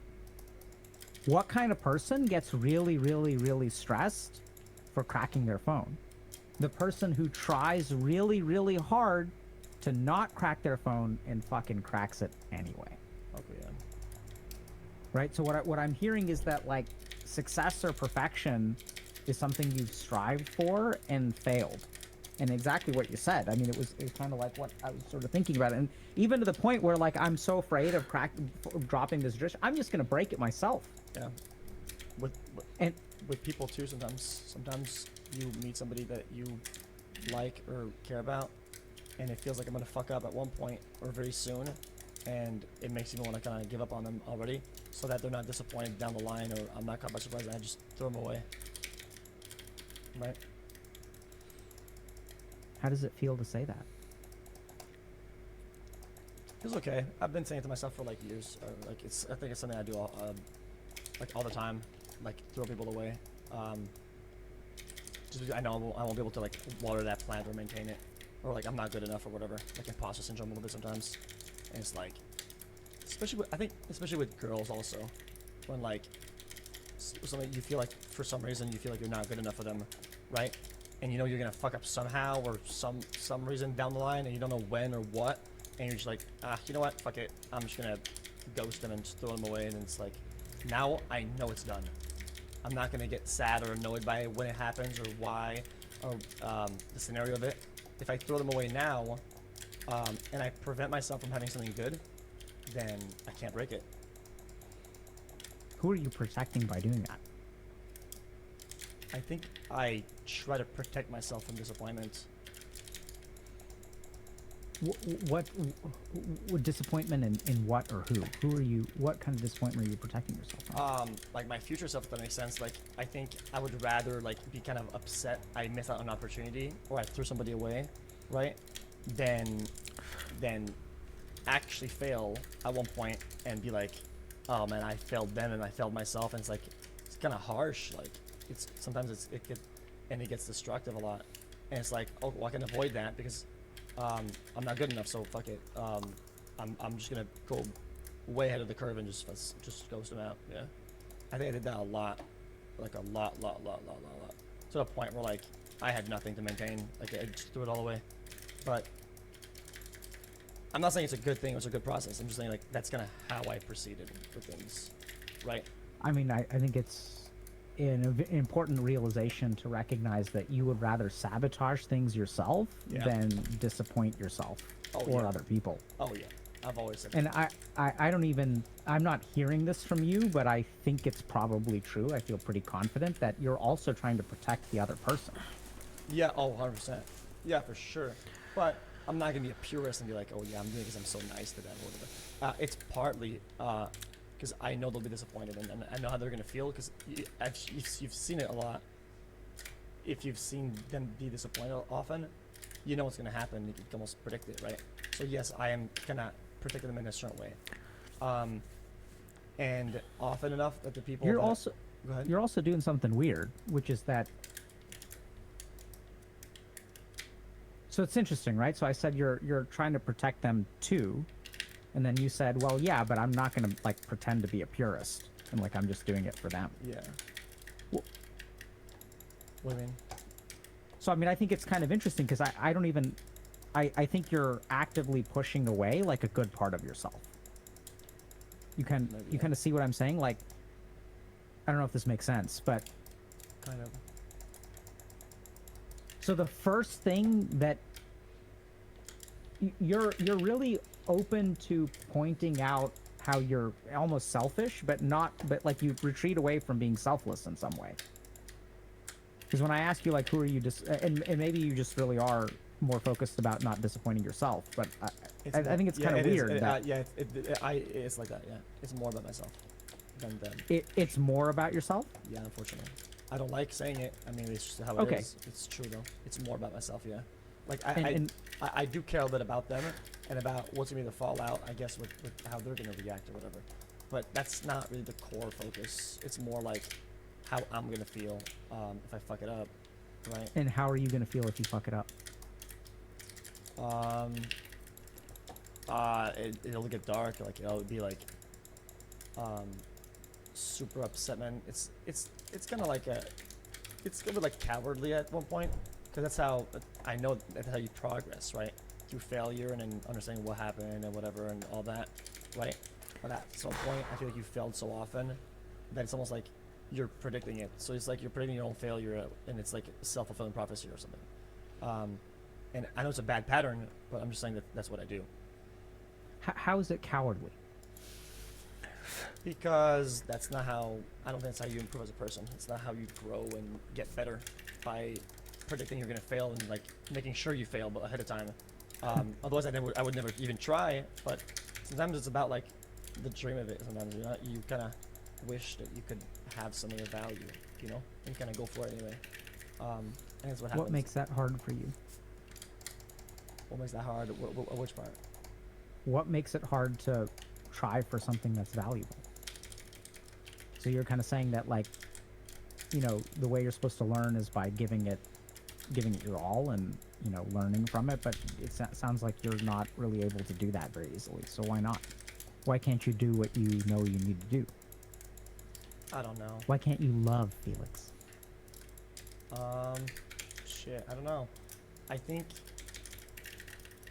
in a lot of ways, like, I know for a fact that there's gonna be stuff that, or like, I'll have goals or I'll hyper focus, and I know for a fact that even I could have the best thing I could have right now in front of me, and I could easily claim it by, let's say, if I had to put like 1 hour aside, and I could have that for the rest of my life, and it's like the best thing in the world.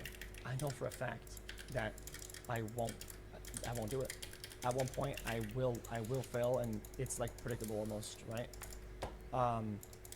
And that's kind of how it's been, you know. Like, I know that I'll want to stream more and do this and do that, and I know that my goals and my thing, like the grind, will come in the middle of it, and I will give up on them and myself at that point.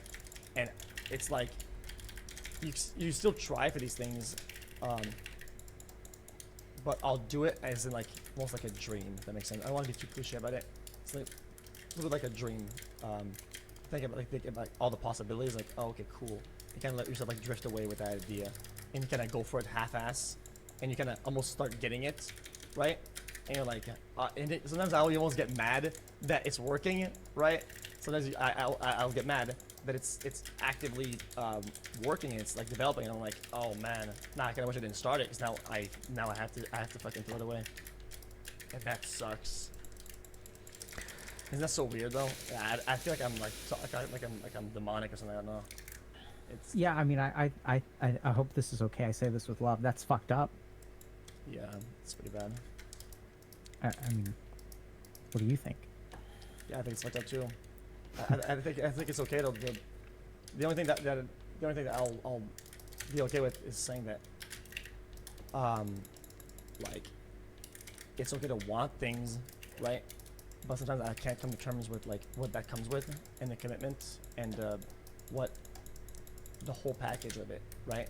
And all I think is like I don't know, the best part of it or whatever. And I'll be like, I'll fall into the dream, and then I'm like, oh man. How are you so sure you're gonna screw it up? Like I said earlier, I'm so messy. I'm so fucking. It's like the more I focus on not fucking up, increases my chance of fucking up. Like I said earlier with the phone thing, and it becomes like. It becomes where you have this kind of belief that you're not allowed to have good things. That's kind of how it was for me. And Tell me about that. And I would lock myself out of having good things because I know I can't have them. I'm gonna fuck it up. So I would do other things instead. But here and there, I'll fall into the rabbit hole of like still kind of wanting it or part of it.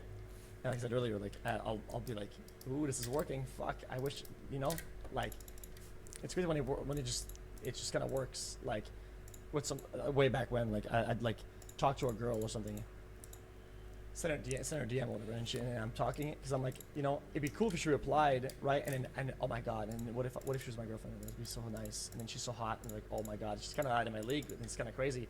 And then she replies, and then at one point, like, it's what I want, right? In my head, I'm like, I really want her to reply, and she does. And I'm like, oh my god.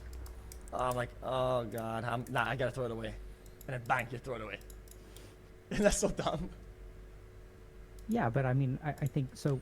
So Felix, when there's a part of us that is dumb, there's, I don't know how to say this. The stupider it is, the more correct it is.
In a weird way. So like for you to learn that and believe that, you had to learn that lesson really, really hard. Like you had to learn it in a big way. So when did you, this idea that you're not allowed to have good stuff, where did you learn that? Shit, it's tough. Yeah, I don't know.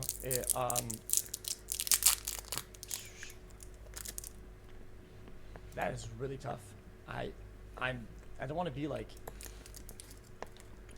non-responsive. I don't want, it's not that I want to dodge the question. I know. I just feel like it's a lot of small things, big things, and you just kind of as you grow up, because yes, it becomes like a core belief. Yeah. Right. And so it's not like a big event or big whatever, right? So is there something insignificant that comes to mind from a long time ago? Yeah. I mean, there's a billion stories of like stuff that I fucked up, and like, my brother used to we used to play Diablo. And we had like the whole point of Diablo is to have good items. And then one time he kind of like let me use his account so I could like do duels or whatever. And I was like, oh my god, I feel like I have this now. Even though it's not mine, I could kind of use it a little bit. And then some guys like, yo, dude, I'll dupe your items. Like, I'll double it, you know? And I'm like, ooh, Nick is gonna love this. I'm about to clutch up. And I give him all my items and he just disconnects, you know? And then he comes home from school and he's like, yo, dude, what happened? We got hacked. I'm like, oh my god, we got hacked. No! And you know, and I never told him. I'm pretty sure to this day he doesn't know about it. His best character was just naked because of what I did. And just small stuff like that makes you feel like it doesn't matter like how easy I get it, how hard I work for something that I'll have, I will throw it away one way or another, unintentionally. And that belief becomes so strong that like, okay, I will do it intentionally now. Because I always say, yes, sometimes I'll build a tower, right? Like a success in one way or another, or I'll build something. It feels really good that when the tower falls, because I broke it, nobody else. Yeah. And when that power is taken away from me, I become like a demon. Because nobody breaks my tower. I break my own. And it'll break, but it comes from my hand.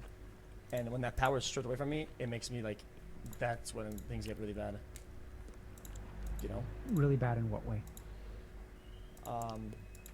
Like it gets bad. I get like just in these mental cycles like of powerlessness, right? Because I want to have the option. It's not that I want to destroy everything I've built, right? I want to have the option of it. Does that make sense? I want to have the button that says fuck this shit, I'm out, right? Yeah. And break it down. And so that's kind of how I felt with like people and money. That's how I felt. Or like yeah. Yeah. So, you know, I don't know if you had this experience, but when you're growing up and kids make fun of you, yeah. One of the things that kids will start to do is if people are bullying you and making fun of you, one of the things that you learn as a kid is you're going to make fun of yourself. Yeah. And then you start beating yourself up. Yeah. And why is that? It's because you've got two choices. You can feel like crap and it be out of your control, or you can feel like shit and it can be in your control. Yeah. And we'll pick one over the other all day long. Yes. I think the problem is that once you start beating yourself up for that control, as you start to grow older and you internalize it, the bullies on the playground will disappear at some point. So you fucking carry yourself. Yeah, I'm via visuals. I see what you're saying, right?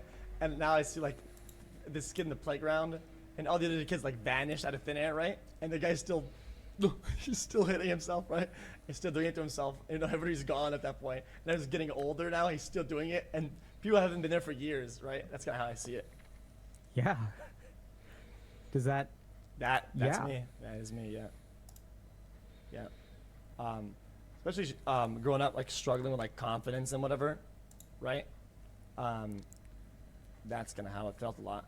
Is that I felt like I don't know, like I didn't dress properly. I was ugly. I was kind of stupid. I don't know. I was short. Or yeah. I grew up. I was 1 year in advance in school, so everybody was like, when everybody was 18, I was 17, right? So like yeah. I mean, sometimes I did kind of like made fun of it, which is fine. I don't think that was a big problem because I was like a class clown. That's kind of how I made up for it. So I made everybody laugh, and it was all good. But yeah. But when you become the class clown, you also become a little bit invisible. Oh yeah. Oh wow. That's why I'm actually surprised you're gonna. Well, I mean you're knowledgeable, so yeah, you know that. Yeah. Why'd you say that? I'm interested now. I want to hear your take on it. Well, because then they're not seeing you, right? They're seeing you perform. They're seeing a version of you. Yeah. Okay. Yeah. That's not really who you are. Shit. Like, everyone's going to pay attention to you as long as you're making them laugh. But if you say, hey, I'm hurting today, what are they going to do? Yeah. Well, okay. Yeah, I came to the same conclusion, but in different words. When I tell people about this, I tell like I was a class clown, and everybody liked me, right? Nobody loved me. I was friends with everybody, but had no friends, right? And then if I said hello to somebody, anybody out of like the hundreds of people that in my level, they'll say hello back and they'd chill out and do something. But I wouldn't get invited to parties. I wouldn't go back to anybody after school. And then that kind of like, I never understood why that was the case, and I think I'm starting to get it now. I think Is that that makes true sense. for you today? Yeah, I think it might be. And why is that? I don't know. I guess I performed so much that I guess I'm like a natural performer. I guess that it's always on, you know. I think that's a part of it. But I think there's something else going on. What is it? Which is that the moment that someone doesn't treat you that way, you sabotage the relationship. Okay. Yeah. Wow. That's insightful. Right? So now it's kind of tricky because here you are. Here's a part of your mind that's saying this always happens. And the very people that will be able to disprove it, you fucking kick them to the curb. Okay. Yeah. Absolutely. 100%. And so then that part of your mind is going to be, see, it always happens. Okay. Well, Oh my God, every time I step outside, I get wet. My luck is so bad. Oh shit, it's raining. Let me run outside. Oh, no rain today? I'm going to stay inside. Okay. Yeah. I can see- Every time I go outside, I get wet. Yeah, I guess the reason why it, yeah, that's like how it is, and I guess one of the reasons why it got so bad, I guess, is that not only does this make sense, but the one time where it kind of does happen, the one time where you know it's not raining, and then it starts raining, you're like, at that point it doesn't even matter what I do, it's gonna happen regardless, right? And I think that happened recently, where like, you know, I think that kind of development in a certain way, I'm not gonna speak in code, but like with my personal relationship, I think coincidentally or not, I was like, it always rains, right? And I go in the rain all the time, and that one time, I think it just started raining. I was like, okay, I'm not gonna sabotage it this time, but I'm gonna go outside and, hey, look, guys, it's not raining outside, so I'm not gonna get wet, and then it just starts, and it's like, I fucking knew it, and then everything starts like, and I think then you start like massive, like, I don't know, that becomes a strong idea to break away from, I think, because now it's like super built, you know? Yeah, And it's like no, proven in every way. Yep. Yeah, I think one of the worst things that can happen for you is that if you believe something about life, and life teaches you that you're right, hardest thing to kick. Yeah. And at the same time, Felix, I do think that there are little things that, so I'm not hopeless for you. I think Oh, you've yeah. got a lot of stuff working for you. I think the most important thing is that you are, it seems like you're pretty honest with yourself. So I what I'm getting the sense of is not that you deny things, but that once you come to a conclusion, kind of like you were saying with the sponsorships, like you're going to do it your way, and you're also going to think your way, and you're going to live life your way. And so the problem here is one of rigidity. The problem is that you're a smart guy who has learned somewhere along the way that the rest, the way that the other people live their lives doesn't apply to you. You get that? Yeah. Like you probably learned that really yeah. early on. Oh yeah, 100%. Yeah. Right? A best example is Ludwig. I love Ludwig. I mean, but he does things in a way I could never do, and I know that. The way he processes things and how he sees content, how he does it, right? I almost make fun of him sometimes, because it's so foreign to me, right? It's exactly the opposite of how I do things, right? So that's gonna, yeah, it's an example jumped at me. Yeah, so I think the challenge is that you learned early on, like, you know, so even when it comes to making friends, right? So like early on, you're a year younger. I was too, by the way. And so it's hard being you were talking about 17, 18. I'm talking about 5 and 6. Oh, that, yeah. Right? When you Yeah. go to like physical education or gym class or whatever, and you're like a 5-year-old competing against 6-year-olds, you're going to get crushed. Oh, yeah. Some of them are even 7. Damn. and then like they hit puberty and like you don't. Yeah, I was a squeaker. What does that mean? A squeaker, man. The voice is squeaking. It's like you know. Right? Yeah, yeah. And so then you learn to take control by making fun of yourself, by making fun of other kids, right? If you can make them laugh, like you start to become invisible. Yeah. You start to lose a little bit of faith in yourself, but also you get this like really strong kind of faith in yourself. There's this core of iron at the bottom. You learn to believe in yourself and trust in yourself, and you learn that like you can't count on anyone else. And what everyone else tells you will work in life doesn't work. Yeah. So you become fiercely independent. It's the only way for you to survive. Okay, yeah, I relate to that a lot. Yeah. I also kind of built a strong sense of like my strong confidence in my ability to perform. Because if you have to perform or survive, then you're always doing it. At one point, it becomes like second nature, you know. Because like always like running in the background, which is good and bad, right? Because then you're always invisible. But so yeah. Right. So and then when someone sees you, oh hey, this girl DM'd me. I told her that life was hard, and she didn't know who I am. Yeah. And she offered to split the bill. She doesn't know how much money I make. Holy shit. She's not with me for my money. Yeah. Time to fucking block her. Yeah. Oh yeah. True. Okay. Yeah. Makes sense. Yeah. It's a bad pattern for sure. I think I've understood a part of that. I think in recent times, very recent times, I think I've had a small amount, but very significant experiences where it didn't rain, right? And it didn't get wet, and I was like, wow, what is that like? And then I'll interact with those people, right? And I'll be like, why aren't you watering? Or like, why isn't it raining, right? And they don't know they think I'm crazy or something, right? But I'm like, it's kind of weird. I'll tell them like, man, you're kind of interacting, you're talking to me like a human. It's kind of weird, right? But I'm trying to get past this point where like I don't have to notice it on the fly and kind of make them hear about it. But I've had a good amount recently that's like, shit, yeah, it doesn't rain, and it felt really good. It's why I'm saying direction is up. Is that even though it's only 2 or 3 instances, like it's really refreshing. And I think I took like a day off for like the first time in a long time, and I kind of had that, and I was like, maybe there's like hope there. Sometimes all it takes is just one instance of the opposite to have like some sort of track record that can get better. Yeah. Look at you being hopeful. It's good. I like it. No, it's good. I don't like to be like self-loathing. Oh, guys, I give up on everything, right? I did that with a couple things, but when there's a good thing that comes up, I'll catch it. You know, I still have my hands like this, right? And I'm waiting for the ball, right? And it hasn't been a ball in a long time, but now there's one. I'll catch it.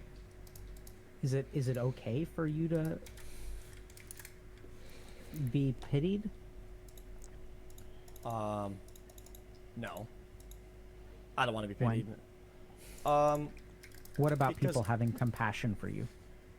Perhaps all my problems are self-inflicted. All of them. There's not one that isn't. Like I said earlier, like if you play with fire, you will get burned and you might fall in it. Well, like I can't fall in the fire and say like, where was it?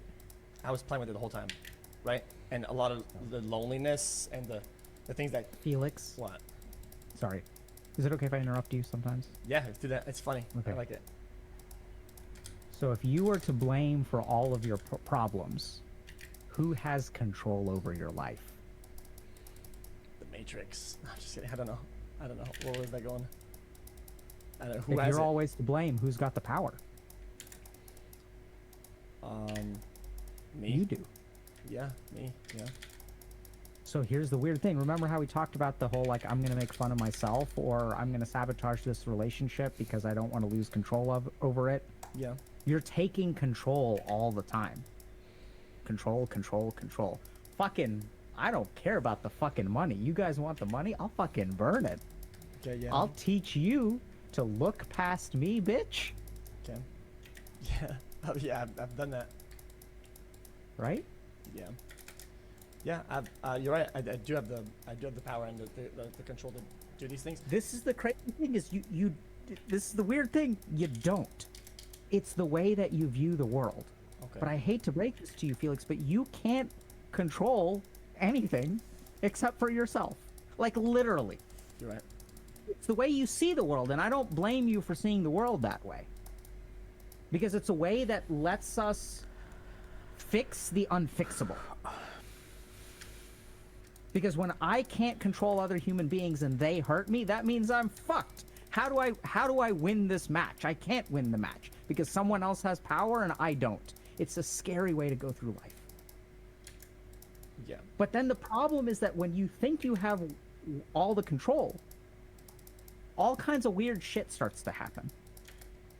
The first is that you do this weird kind of stuff in relationships where the moment that some person exerts independence or whatever, you're like, this is weird. I don't like it. I'm losing control of the relationship. And somewhere along the way, you lost faith in yourself. Which is weird because you almost have this paradoxical, unrelenting faith in yourself.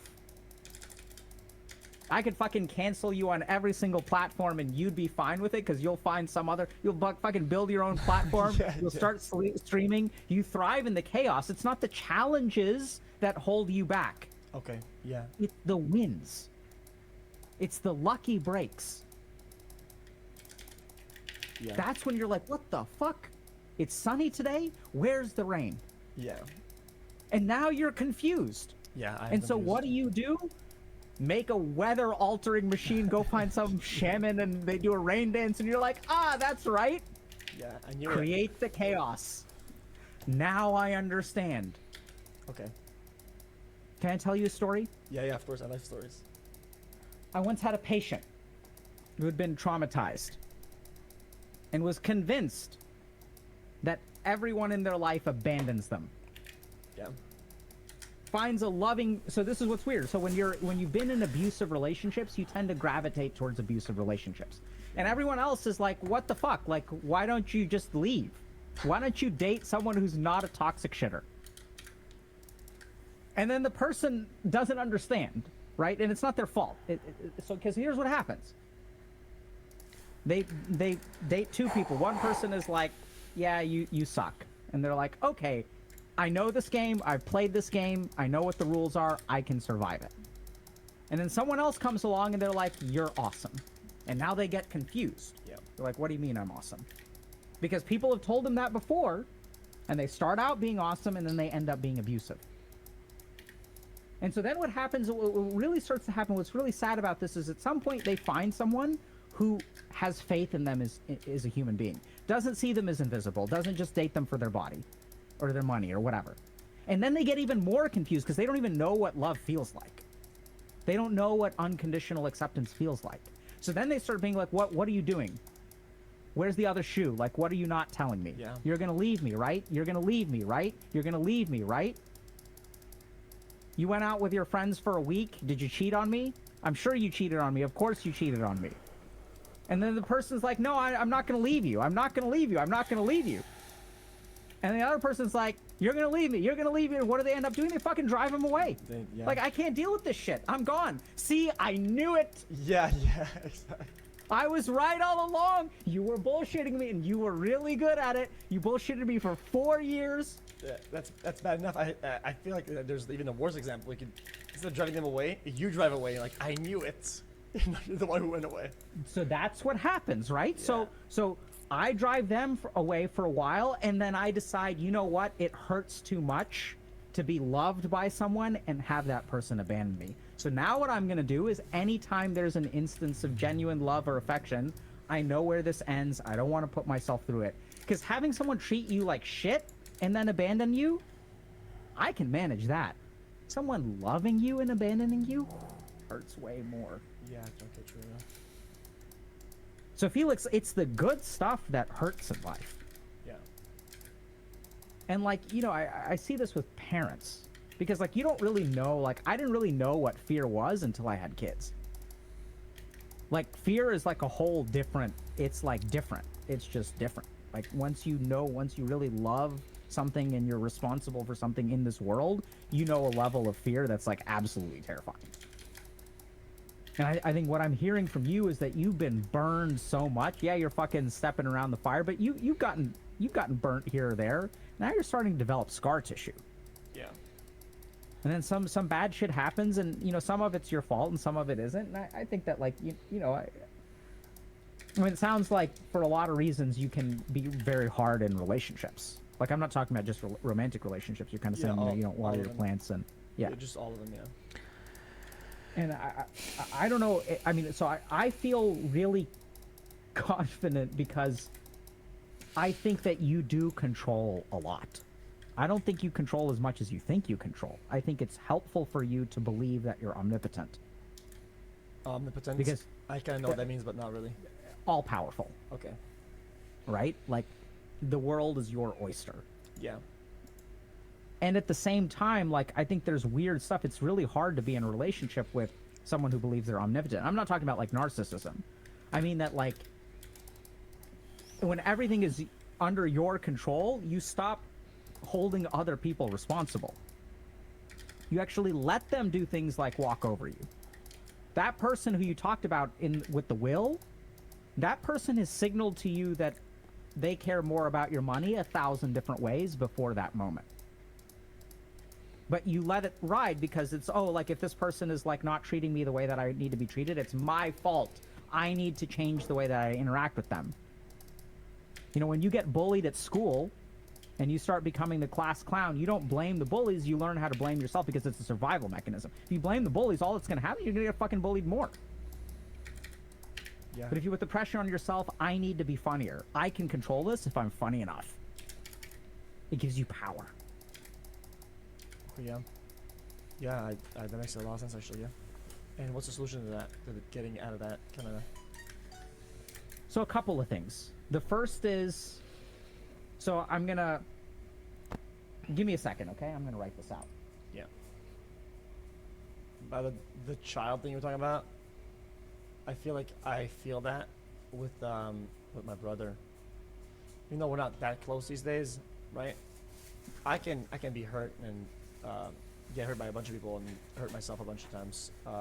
It doesn't really feel scary or anything, but whenever he gets harmed or something like that, then I go into like a different mode, like change gears almost, you know. And I think he feels the same way about me. It's kind of like brotherhood. Okay, give me just a second. That's yeah, useful to know. Thank you for sharing that. Yeah. Give me a second, sorry.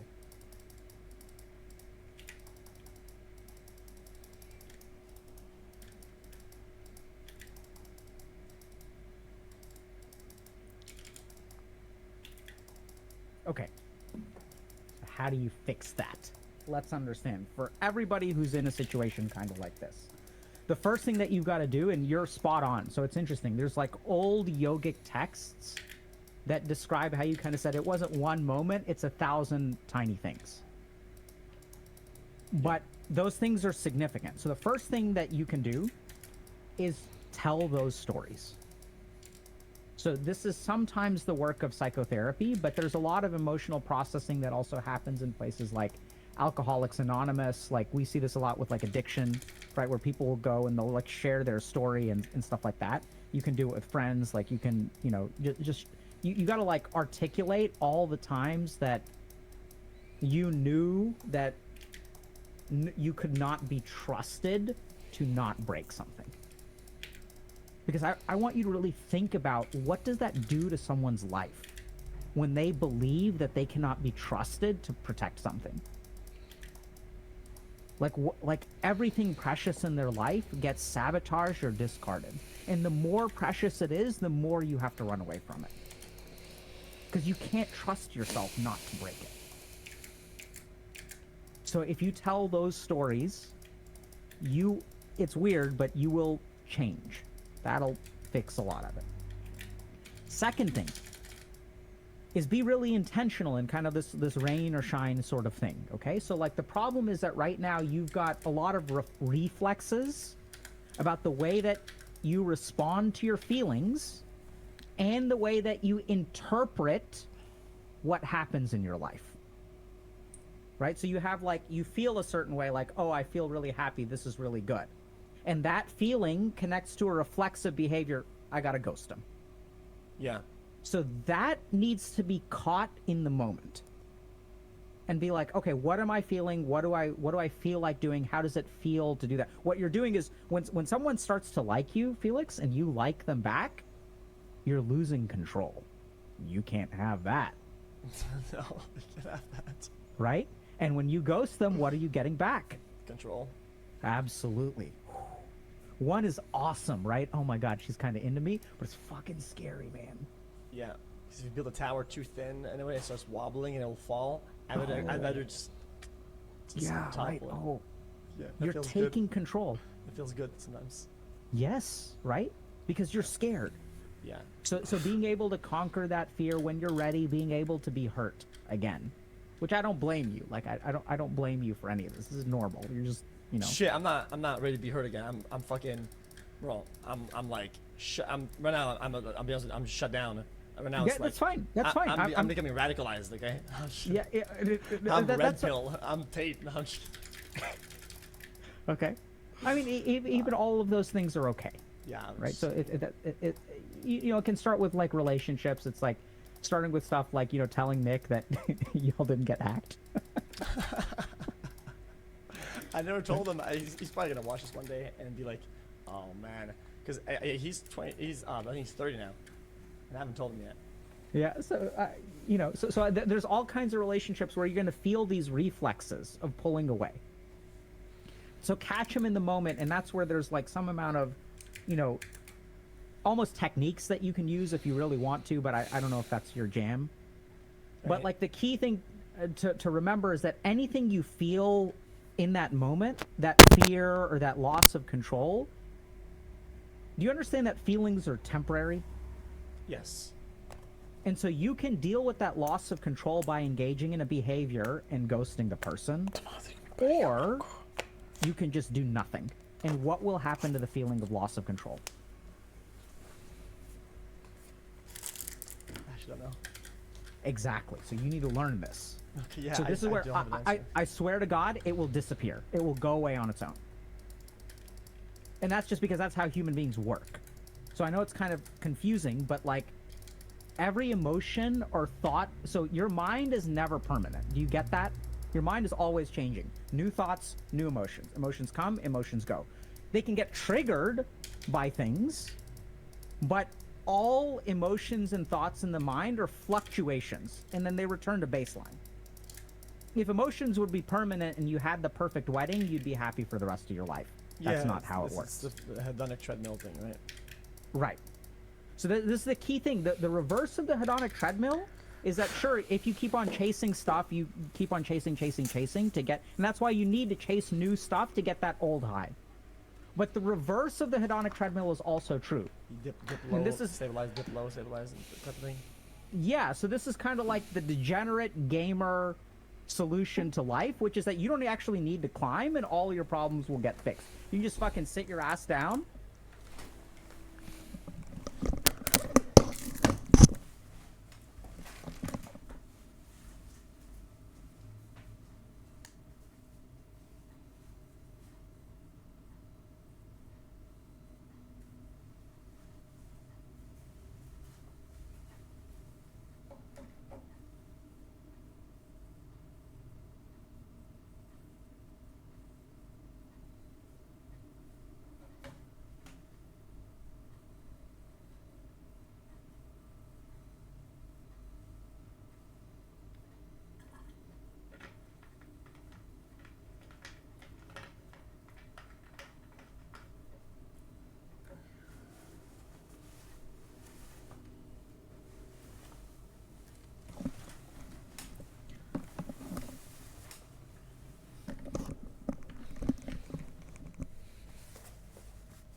And your problems will literally disappear. They do disappear, yeah. So all emotions that you have, any amount of hurt that you feel, will actually disappear over time. It can get re-triggered.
Soldier! She's got blood!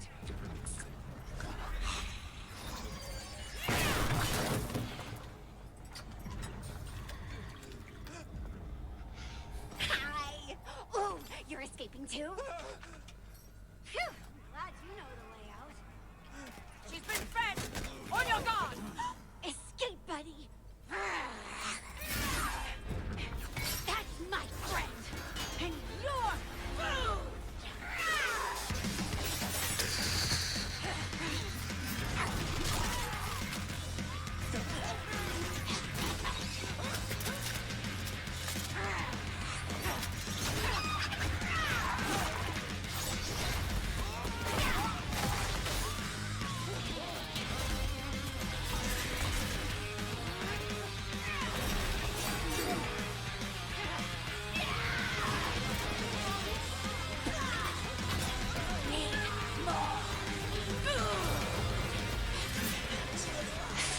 And wasn't that fun? Huh.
So for you to not engage in those self-sabotaging behaviors is just going to be scary for you, but it's an internal battle that you have to fight. It's one of the few things that you do control.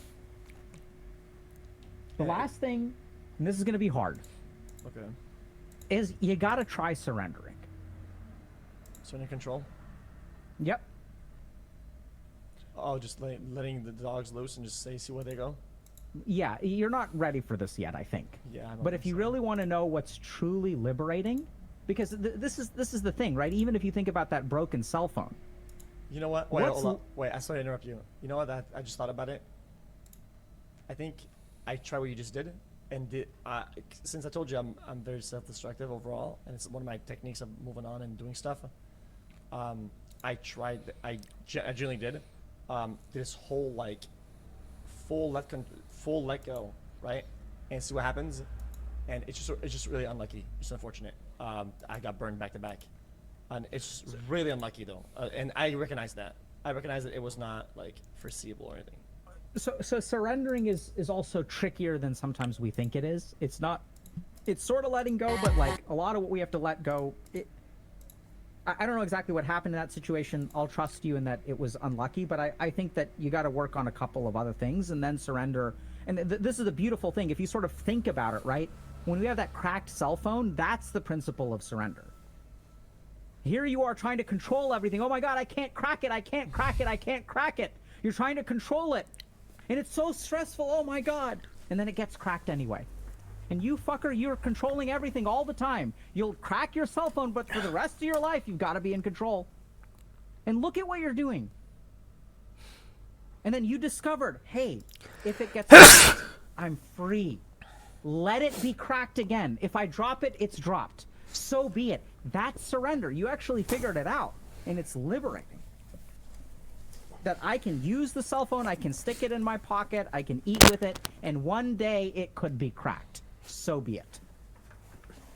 Okay. Yeah. I'm gonna do my best, but I can't protect the cell phone forever. And once you can live to, yeah.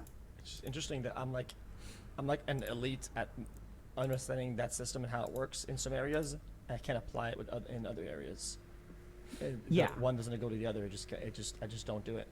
Right, I don't and know that's because your degree of attachment to the two areas is different. Okay. Right, so how much you care about it is different. You don't care about a cell phone. Sure, you stress about it a little bit. You don't care. But when it comes to like falling in love and being seen and no longer being invisible, right, then you care. And once you start to care, things get scary, Felix. Yeah, I see that. Right, you can burn the money because it ain't about the money. Yeah. I get it now. That actually makes a lot of sense. Yeah, you kind of made that. You kind of materialized it now because I didn't get that. The degree of care for these things. Yeah.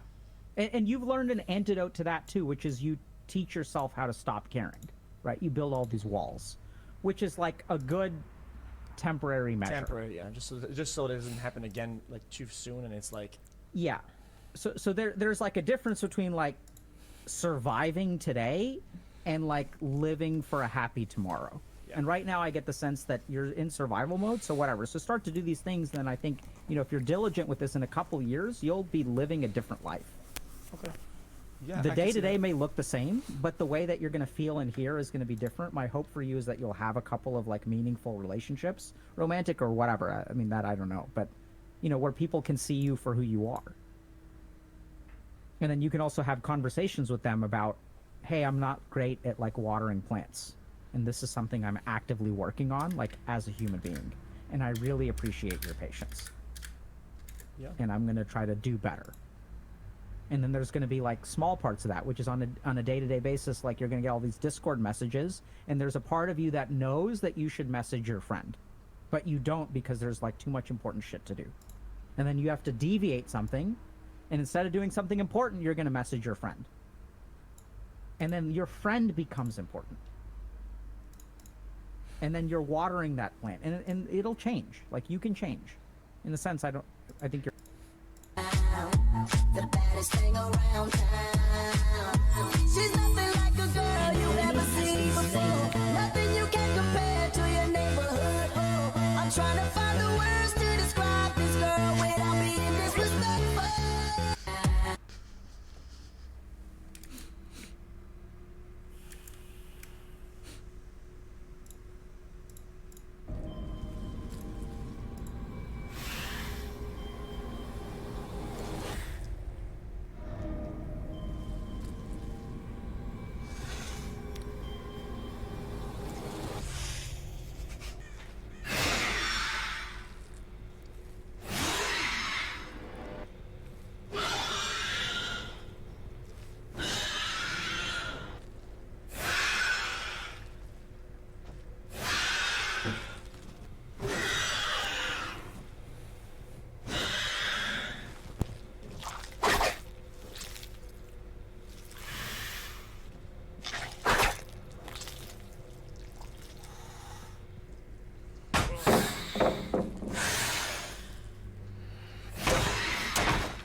Madre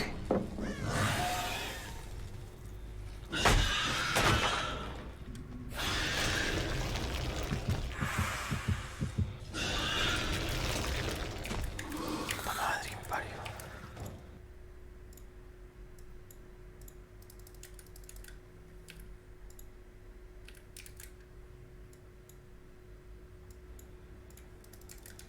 What do you buy? First, an enemy has been slain. Minions have spawned.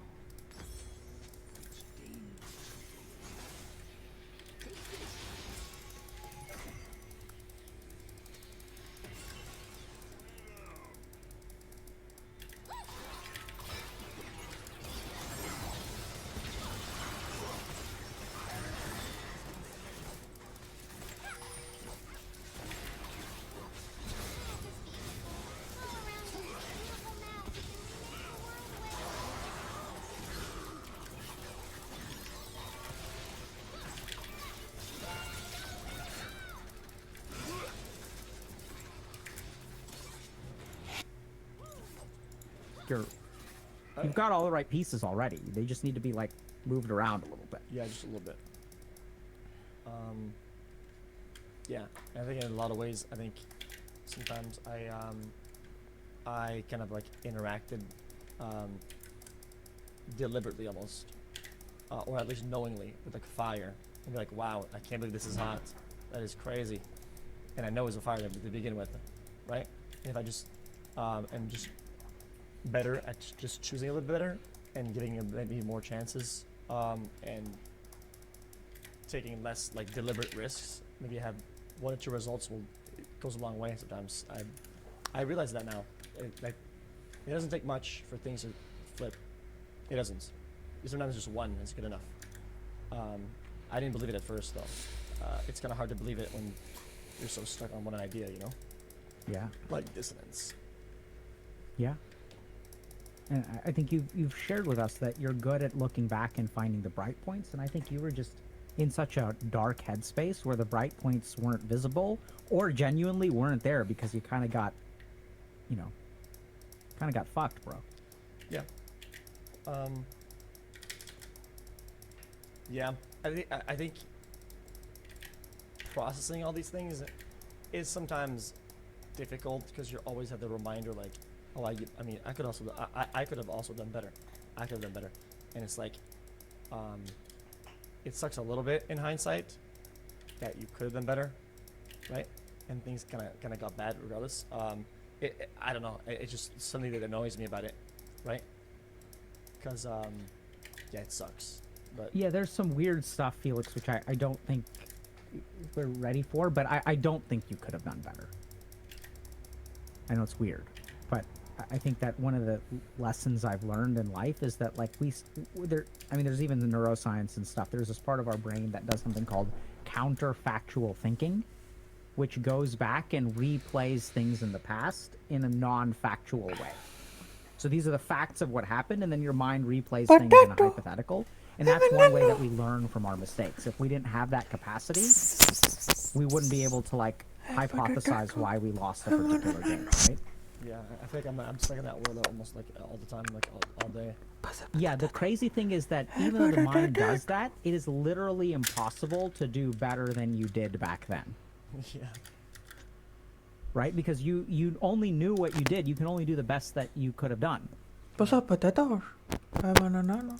And so like then the question becomes, what do you truly control? You only control the present. So don't think about how you could have done better, because you couldn't have done better. But the next time that you want to retreat from a relationship, that's your test. Okay. Yeah, that's exactly. Other questions?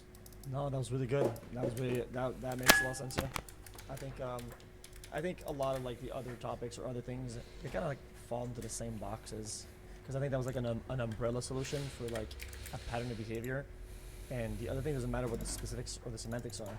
I think that kind of englobes it. I think that's a lot. Yeah. Yeah, I was gonna talk about like just overall kind of like moving on from stuff, you know, sometimes kind of, but I think that also what we said kind of helps also having like new things and seeing it differently, and I think that plays the same role. Yeah. Unless I'm wrong about it. No, I think you're right. So I think that there was a theme for today that I was hearing, and I think the theme is actually the way that you go through life. That's why it all relates. Right? This is you. Yeah. And I have no doubt that if you engage in future conversations with people in a meaningful or intentional way, you'll discover other things. But one thing I have to tell you, unfortunately, is that the insight is not sufficient. It's necessary, but the next part is like doing the work. Yeah. Yeah, which is what a lot of times I've like turned back on, right? Because it's easier to say, it was over anyway, or it was too hard, or find an excuse. You look everywhere, you're gonna find one, right?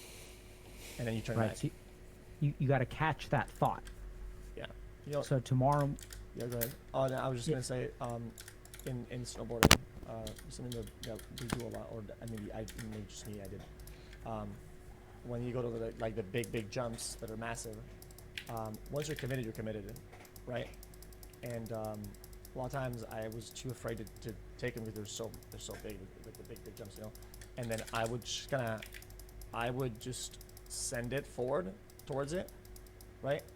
And then at one point, I almost forced myself. I was like, I'm going a straight line, right? And I started going on the up ramp, right? I'm like, well, I can't turn back now, right? But I put myself in that position, right, where I can't turn back anymore. Sometimes, if I have the option of turning back, I will turn back, right? And the way that I process that, and I think I do better, is when I kind of lock myself into it and be engaged. I think that builds a better pattern of doing better. so this is what's hard, is that I'm with you. So I think it's the same thing about creating chaos and kind of thriving in chaos. Because once the cat is out of the bag, it's time for XQC to step into the arena, and you can trust yourself to come out on top. I'm with you. Yeah. The reason this is hard is because you're never committed. The reason this is hard is because on a daily basis, you have a chance to turn around. And that's why you haven't figured it out. Because thus far, you've required commitment to see things through. You're actually not in control. You're right. You put yourself in a situation where you lose control. Oh my god, yeah, that makes sense actually. That's why this is hard for you. Because this is the opposite of snowboarding. Yeah. There's no critical point. Yeah, that's right. Okay, that's a good takeaway. Yeah, that was all good. Yeah. By the way, I didn't want to come here with like this super like sad boy vibes. I just didn't sleep that much. I'm just saying I didn't want to seem like I was like just coming here and being all like, yeah, it's just I got woken up at like 7 in the morning, so. But yeah, I didn't want to seem like I was disinterested in what you're saying. If you've ever felt that today or anything, I was very engaged, but yeah. Yeah, I didn't get that vibe from you, and I'm also happy to have whoever shows up today. If you're tired, if you're disengaged, like, that's okay. Right. Yeah, I think I thought there was gonna be some like voodoo solution to a lot of these things and processes or whatever that you're gonna come up with, and some like there's this Indian book in 1994 and it said to do this and that, right? And I thought you were gonna pull some shit like that. But it was actually quite simple, and sometimes that's kind of the best solutions are the simple ones. Yeah. Well, I hope I wasn't too short today, or whatever. No, man, this is perfect. All right. Well, I think we should do a check-in soon. See what happens. Okay, sure. You want to do a check-in soon or not? Yeah, I mean, I don't know exactly what you're asking, but I mean, a check-in like in a couple maybe weeks or a couple months, whatever. If I achieve any sort of progress in those directions, I'll give you a heads up. Or okay, sure. Or default, or it got bad. It got way worse, right? And it rains inside as well. Like it starts raining everywhere. You pulled a wall down and the roof fell over, and now it's raining on the inside of your house. Yeah, I hear you. Yeah. I don't. Sure. I'm not there at all though. Like I'm not like the giving up type. But sometimes like I'll kind of like play it off like I am giving up. I mean sometimes I like the attention, but it's not like that. Like yeah. Yeah, so well, let's sort out follow-ups later, but Yeah. I think for now, thanks for coming on, and hopefully, this was helpful to you. And I think, by the way, a lot of what you're struggling with, I think, is very common. I mean, that's why I have the insight that I do, because I've lived half of it myself. I was a year younger. I was the class clown. Learned how to be self-reliant, and then had to go to India to learn how to surrender. And it's hard to learn. It runs against. I mean, you built your whole life to avoid surrender. Yeah. So, and that's, it's okay. Yeah, it's okay. Good luck to you, my friend. Thank you for everything. That's okay. Yeah. I'll touch up again. Yeah, thanks for everything. I will. I'll talk to you soon. Okay. I hope Take care, was buddy. good. Well, by the way, did you have a good time at streamies and whatever, or what? Yes and no. I don't think it's my. Yeah, it's not my cup of tea either. Yeah, I think it was. So I was very happy to be nominated. Obviously, I think it was it's like a bucket list kind of thing that I went to an LA fancy thing. Just have your name somewhere out there that isn't on your own stream. Sometimes it kind of matters. Well, yeah, I mean that's good. I feel honored, but I also think it's cool to I went to an LA fancy party. Oh, okay, fair enough. Yeah. That's the first time in my life that I've done that. Okay. So I thought that was really cool. But I really didn't. I'm not going to go too much into it, but I think it's a world that I'm not. I'm not familiar with it either. I think it's a little it's a lot of fronts, and it's a lot of fluff that personally I don't enjoy. Right? I go for the after parties. Okay, I go to get fucked up. That's how it is. It's otherwise I wouldn't go. But yeah, I enjoyed seeing you there though. It was fun. Yeah, likewise. Okay. Take care, man. Take care. Bye. Bye. Hold up, chat. Let me go to full cam. Video capture. Activate. The fuck is that? Oh my god, this transition is so scuffed. Oh my god. This transition is a fucking dumb, dude. Why do I look like this? Oh my god. Oh my god. Okay, chat, I gotta go offline, dude. What the fuck? Oh my god. Fucking wire, dude. Okay. Stop, chat. You're making me feel weird. Oh man, this is weird as fuck. Alright, let me change the FPS a lot.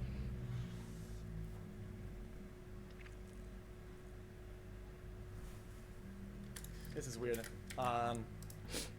Guys, some of you guys tried to convince me months ago that you wanted to have 60 FPS, right? And I'm just gonna be honest with you. You guys all fucking lie, dude. This chat just fucking lies all the time, dude. You just lie. Like, I'll do 30 FPS. See, this is much better. Wait, it's still pretty fast. It's still pretty fucking bad. Do 12? I think 24 should be. I don't know. I don't know why I'm doing this, guys. I'm not gonna do tech on a fucking stream that I'm not gonna be around for. Oh, now it's laggy. Oh my god, now it's just laggy. Chat. By the way, I went out. Chat, you see the sun in my face a little bit? Okay, I'll put it at high FPS.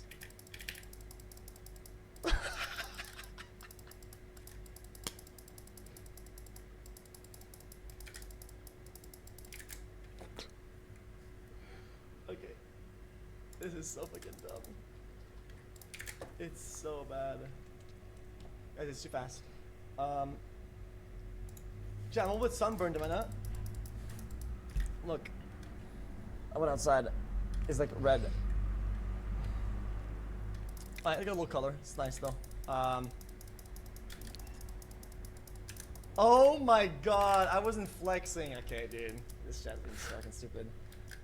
Oh my god.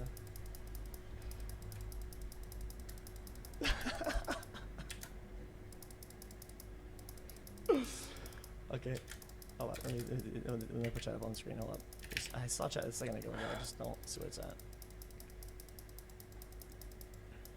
There it is. I'll put it way above the camera.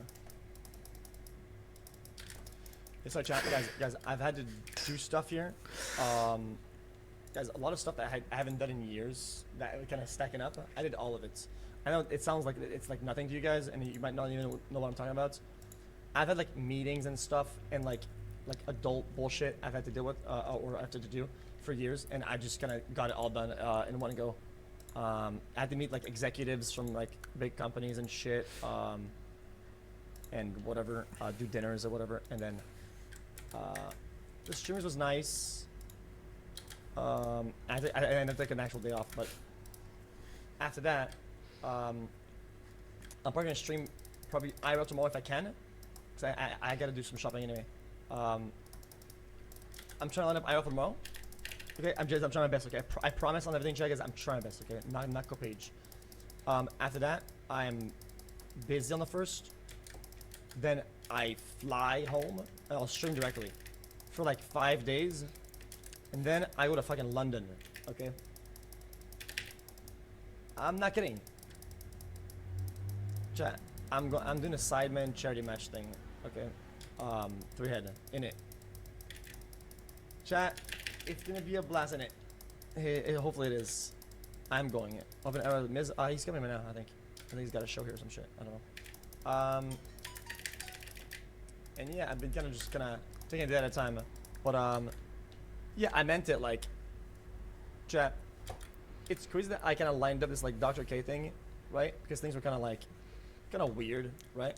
But things are picking up, coincidentally, and I'm really happy about it. And I think it'll play a big role like going forward.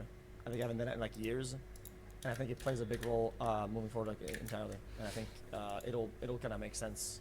I ran in London, that's right. And I can feel myself kind of being creative again a little bit, and hopefully it's good again. Guys, I just feel like I've been failing, like letting everybody down with like just because it's just been like less creative, you know. And how was the streaming? The event is something. I don't know about the event straight up. I think it's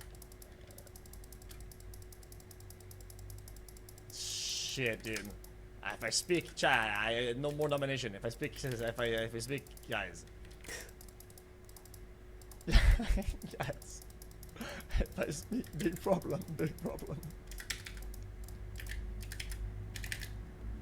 I mean, yeah, I did get fucked up, but yeah, the problem is that I didn't look at the time, and the event started at like 6 p.m. Okay, and I didn't know it was 6 p.m. because I was taking check of time. So I got over there, and I started like pre-drinking or some shit inside at like 6. Yo, after the party starts way later, I'm already fucked up, dude. Like, bro, I was falling asleep, man. Yeah, I don't want to be really so impressed about like the whole H3 thing. I saw him and I was like, bro. I was like, I know like some beefs like you probably take them like past the screen, but I'm not like that. Like I can't do it. I think it's so, like I like content and whatever, and I'll have beef with people, but like at the end of the day, it's all virtual content, and you're not like a pussy if you're not like fucking fighting people in real life. Like these are all internet problems, all of them. They're internet debates, internet problems. They're all internet shit. Now people think that like I'm gonna go fight him in real life because of an internet problem. It makes no sense to me. So I don't do it. And I always tell people that I do it. That I don't do it. I don't take problems off the screen. People want to call me a pussy or like two-faced for that. That's fair enough. I don't really give a fuck. I guess that's what it comes with for not being fucking. I just don't fight people, man. I think that at the end of the day, it creates value for everybody, and I don't give a fuck. And they can suck it. So yeah, I got into their picture. We talked for a little bit. It was fine. Like and then what else over there happened? Not much, dude. It was just after party shit. Like, yeah, I got cooked up. Like always. It was really dumb. I drank too much, but and then I got home and I couldn't see straight. Like it was not getting better. I had a big headache and it just got bad and bad and bad. And then the next day I went to some other party, and it was pretty chill actually. It was pretty nice.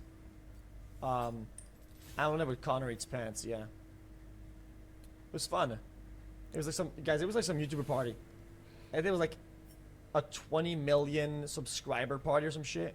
Yes, Sam Colby or something like that. Yeah, I think that was Sam or Colby, whatever. It was chill. I had been to that house before. Oh, the bleach. Yeah, I just tripped on a box or some shit in his apartment, and I had my mouth was full of mouthwash, and I drank a bunch of fucking like bleaching fucking mouthwash. It's like mouthwash for whitening, and it's like extremely fucking toxic and shit. And I just swallowed the whole thing, and I don't know. I felt like I was dying, but I don't know. And I was already feeling bad because of the night before, because I drank, so my stomach was all turning. That was really bad. And then we got there, and then I was like, I'm not gonna drink. And I mean, shit. I ended up doing shots for everybody. I was like, oh, you guys want shots? Shots for everybody. Oh, you guys want shots? Shots for everybody. And then you know, it's kind of like when you play games online and you're like, you're online and you catch one friend, and you're still online, you catch another friend. You're like, oh, guys, everybody was online the whole day, right? But it's just you being a fucking degen, right? It's kind of how it was with shots. Like, I was like, oh, everybody's doing shots, but it's not because everybody's doing shots, because I was the one doing with people, right? But I was always like in the center of doing it. Does that make sense? So I was like the common denominator in doing shots. So I got fucked up again. And next day I woke up fucked up again, and I was like, let's go chill. I went to the beach, and no, I did not go with Tana Mojo. I think Tana's cool, guys. Tana's cool and all. Okay, I think she's a good party goer. I talked to her at events. It stays right there. It doesn't go past the hi, what's up, want to get some shots type thing. It doesn't get past that ever. She's chill though. I don't have a problem with her. And I feel like a lot of times a lot of people get caught in like internet drama, like I'm supposed to know about all the internet drama about other people, and I'm supposed to like not hang out with them on the basis of like they were in hot water here and there in 1994. Oh, I don't give a fuck. I didn't fucking relapse. I don't know what that fucking means, dude. Fucking yeah, I'm not doing that shit. The fuck. I had fun overall. Yeah, I met Speed. Yeah, Speed was pretty chill. Anyway, I'll see them out all in London anyway. I think London's gonna be a good event. I think it'll be refreshing to see a lot of people, and it'll make me like fall in love with the grind again and want to do good shit. There's gonna be a lot of people that I respect that do good shit, and I will do good stuff for one day. And I think I do like a podcast and an IRL or whatever, and it'll get me back on the horse for sure. I'm not off the horse. It's just kind of like there's just so much shit I have to do now in a condensed way, and I felt really bad because I don't travel ever. It feels like I'm traveling like fucking 8 times in like 2 months. That's fucky. Yeah, but like I'll never give up. Sometimes I look like I'm giving up, but I just like the attention. I'm kind of a soy boy sometimes at night. Not in the day though. At night I kind of soy boy. I kind of bait with my fucking stories, but I like doing stories though. Chat, I don't give a fuck, chat, when people say, I've had everybody tell me in real life, they're like, dude, why are your stories so cringe? But you know what, dude? I don't give a fuck, dude. Okay? I deliver my story through my way and with my fucking Insta, okay? I don't care, okay? If it's fucking cringe, if it's like the most a fucking soy boy, masturbator, like high schooler shit, I do not care. I'm doing it, dude, okay? You're not gonna change me. Although the moon is nice. The moon was really nice yesterday, yeah. I had a meeting with like some billionaire dude. 2 of them actually. Went in some like really private like dinner place. It was pretty dank. I was talking to them about transformative content, and they have connections like all the way to the top. They're literally at the top in a lot of these companies and whatever. And I was trying to sell them on. La puta madre. So what's bunch of fucking like bleaching fucking I respect that do good shit. I don't give a they're literally at the top in a lot of these companies and whatever. And I was trying to sell them on the idea of the value of added value of watch parties, and that it's not cannibalistic. And I was trying to convince them because they're kind of old, but they're really chill, and they kind of like me. So I thought I'll try to convince them about some things so that they can kind of have food for thought, so that when it comes down to the the discussion with corporates, it kind of like went foot through the door a little bit. So I think that matters a lot in the end. Like, a lot of the old guys, they like to sit down and meet in person. Like, I don't know why they like it, but and you know what? I didn't mind it. You know, I think it carries a lot of weight that I showed up, so that was really good. So I think I'm kind of doing work just in a different way. Oh yeah, old heads, yeah. And then yeah, yesterday I just kind of hung out. It was chill though. Yeah. Okay, chat. Guys, I'm not gonna fucking waste your time, chat. Guys, I just wanted you guys to hear some thoughts about, like, when I do like Dr. K streams that I did like way back when. It is thoughts to throw in the wind, just so people get like some things to relate to, if they relate to it or something, and so people to hear about some shit. I sounded sad. I didn't fucking sleep, dude. I had something at 9 today that was very important, and I forgot fucking LA time.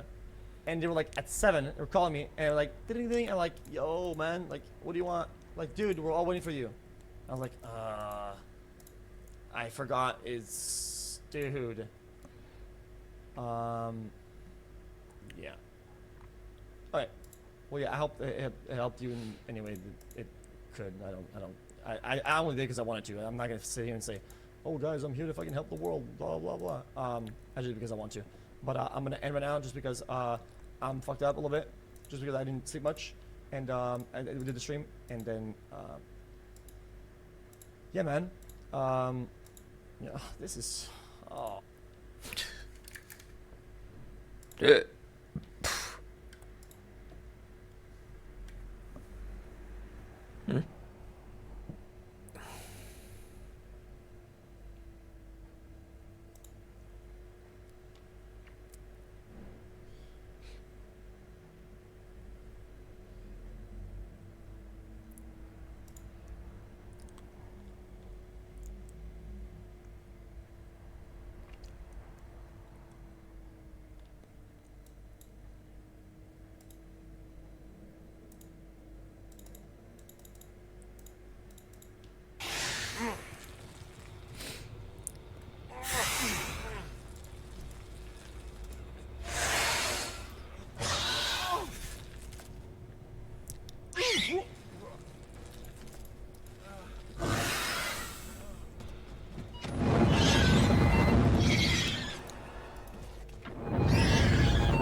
Even when I knew I never could, know that I can't find nobody else as good as you. I need you to stay, need you to stay. I get wake up on this still. I realize the time that I wasted here. I feel like you can't feel the way I feel. Be up if you can't be right here. Oh, oh, oh, oh, oh. I'll be up if you can't be right here. I do the same thing I told you that I never would. told you I changed, even when I knew I never could. Know that I can't find nobody else as good as you. I need you to stay, need you to stay. I do the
I do the same.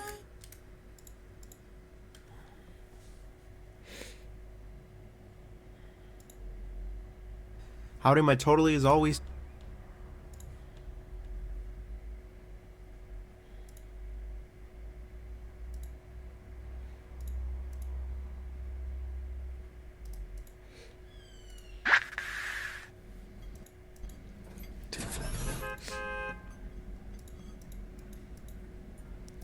So, it's safe to presume that last night didn't go very well. Well, Big wonders.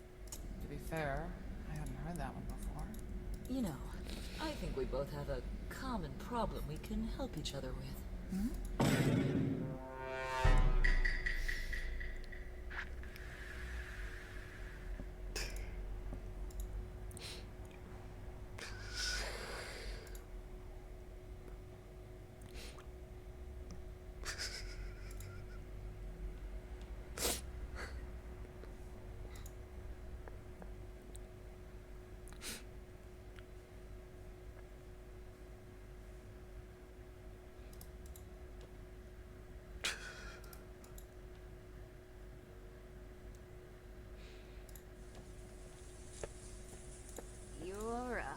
hard man to find. Don't worry, I just wanna...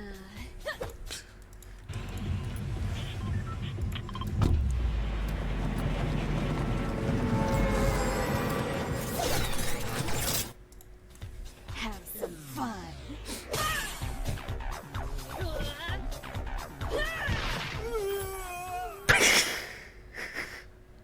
Huh?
Right foot creep, oh, I'm walking with that heat.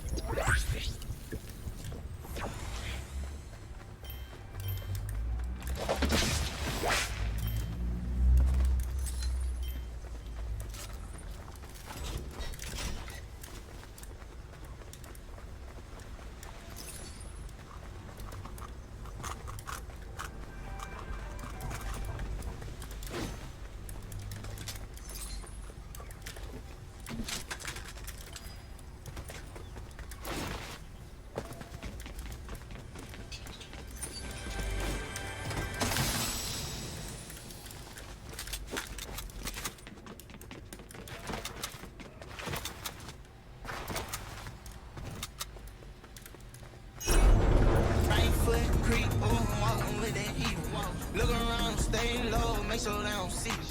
Catch some bad, walk down, face them with the heat. The devil under your feature on your way to see. Right foot creep, oh, I'm walking with that heat. Look around, stay low, make sure they don't see. Catch some bad, walk down, face them with the heat. The devil under your feature on your way to see. Right foot creep, oh, I'm walking with that heat. Look around, stay low, make sure they don't see. Catch some bad, walk down, face them with the heat. The devil under your feature on your way to see. Right foot creep, oh, I'm walking with that heat. Look around.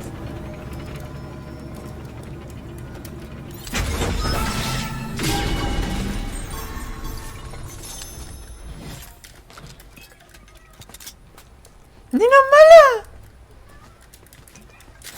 ¡Nena preciosa, hermosa!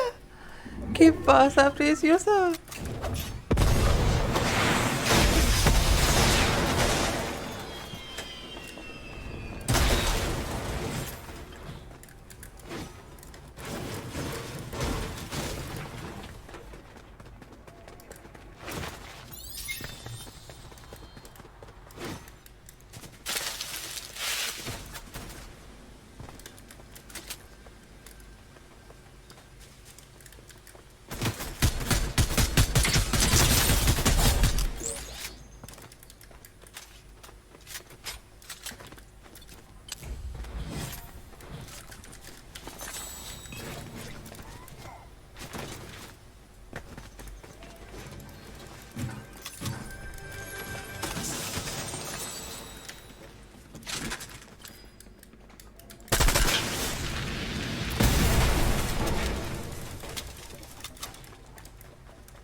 Right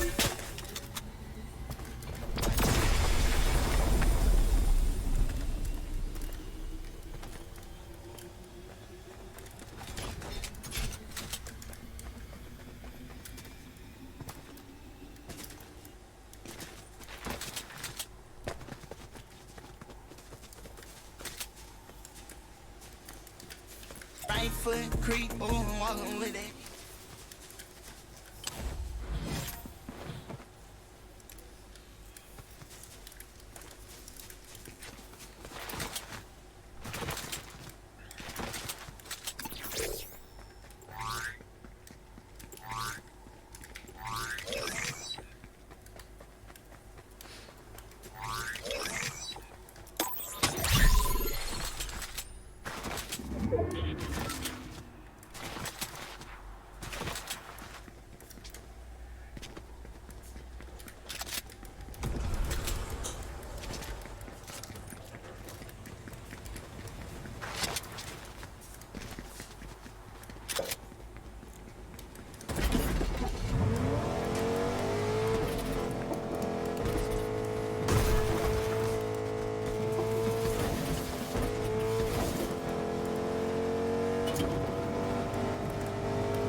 That guy's not doing a whole lot there, is he? I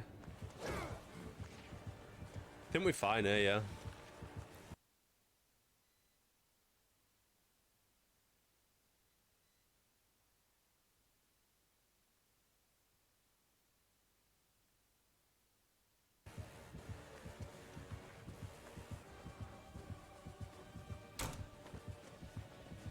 Alright, as soon as he's taken on one, we'll run over to a pallet. He got unlucky though. Got one more vault. Why would he double back as soon as the window's blocked?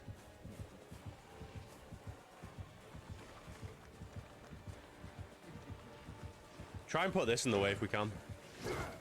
Ooh, that does just about hit us, unlucky. Nah, you know what? I don't think we've got enough distance to use that. Oh, he's not chasing anyway. Alright, we'll grab a vaccine. Let's hope we can take Chase anyway after he puts her on the hook. In fact, there's a way we can force Chaser. We can give him a jump scare. Are you trying to make me angry? Yes, we are. Alright, good. That worked. Wait, what? How did he catch up to us there? I didn't think he'd hit that upward. Alright, we could maybe use it on this. Yeah, we can use it on this pallet. I think he's leaving anyway, but we'll use it just to heal. Yeah, it's fun collecting trophies. I stopped though when I switched to PC. I don't really care about Steam achievements either. It's way better like getting the achievements or trophies or whatever. It's way better getting them on PlayStation. Because you have platinum trophies on PlayStation. Whereas on Xbox and Steam you don't. You don't get anything for getting all the achievements. Aside from like the gamer score.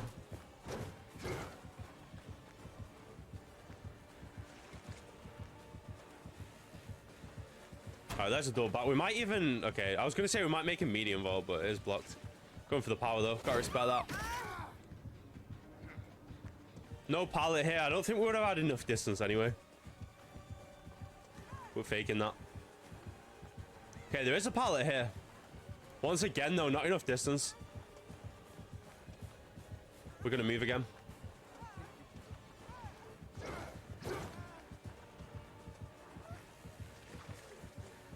Oh, this pallet's gone as well. Who's been using all these pallets? Then again, there's not a lot of pallets on this map anymore. Yeah, in fairness, there is like 8 or 9 pallets. Pretty sure this... Oh, wait, no, this pallet's not being used. All right, as soon as they get that gen done, we can use plot twist again. We'll greed this. We do still have the dead art as well.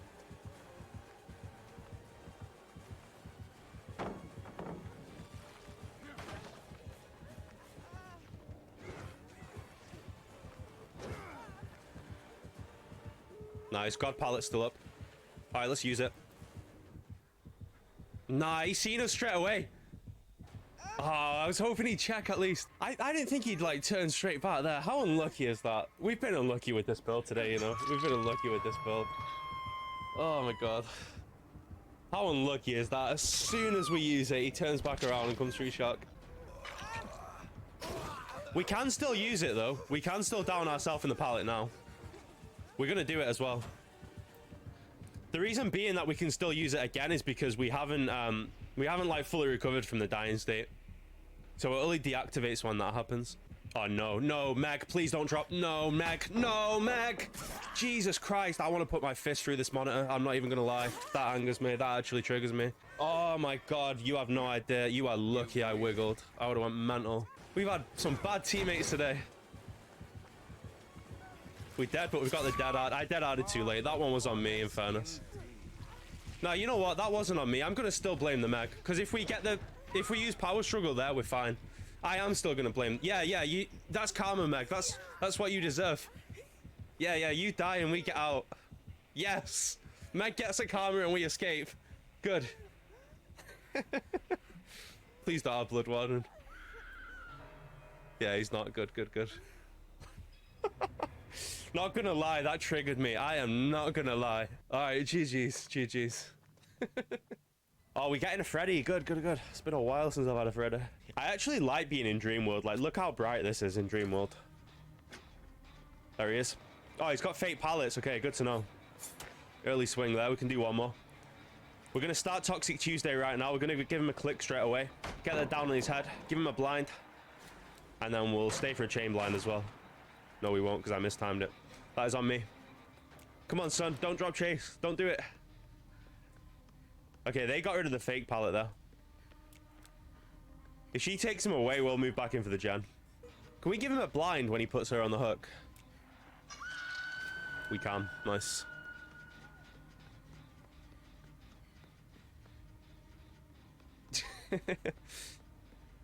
Nah, he doesn't want to chase. We'll get rid of his fake pallet.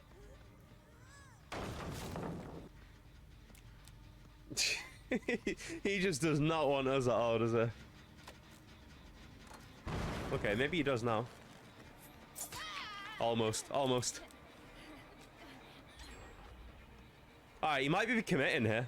Let's hope. Nah, he might be. He's still over there. I don't want to play up there. We'll take him up here.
There's another click for him. Pallet Freddy is actually worse than Snare Freddy in my opinion as well. The teleport away. Whereas if he did chase with that pallet there, if he had snares, he can get us pretty easily, especially with us being asleep. He's not stopping that.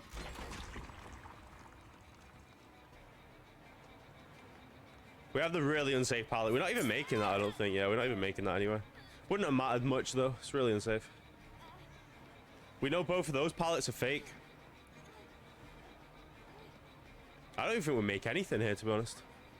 We might make the one in here, but again, it's pretty unsafe. Surprised he dropped chase there. Okay, no, he didn't drop chase. We made that. Alright, now he swung, we can get away. I ran the wrong way there for a second. That's a good teleport there. Okay, he didn't even take it, actually, surprisingly. We're going to play the pallet to our right here. This one's better than the other one.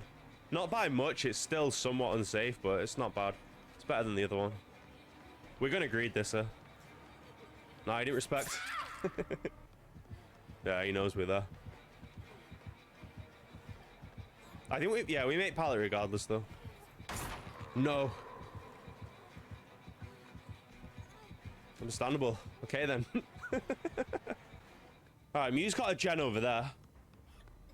Is that the closest one we have? No, we're running into him. Oh my god, how unlucky is that? Oh, I was hoping he missed that. I don't know what everyone was doing, to be honest. I don't know why that last gen wasn't getting... Did he have a 3 gen? I don't even know if he had a 3 gen. I knew where 2 of the gens were. This is exactly why we died. Why the gens didn't get done. Oh my god. GG, sir.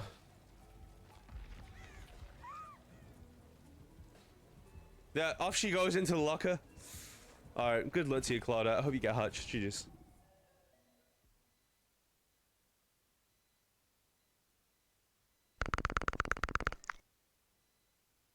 想收到，但是哇，天不如一天啊，抓紧时间啊！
Right foot creep, ooh, walking with that heater.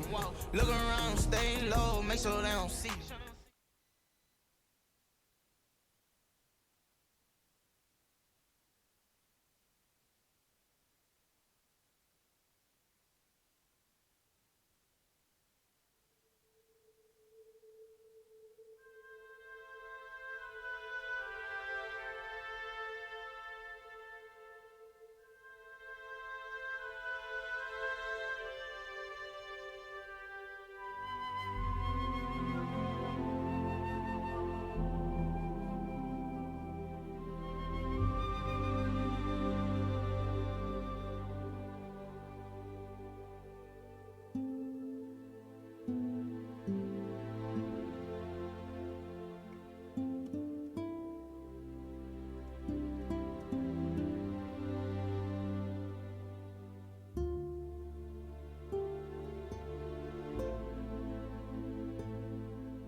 Come on, let's roll.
With a Channel 3 Action News break.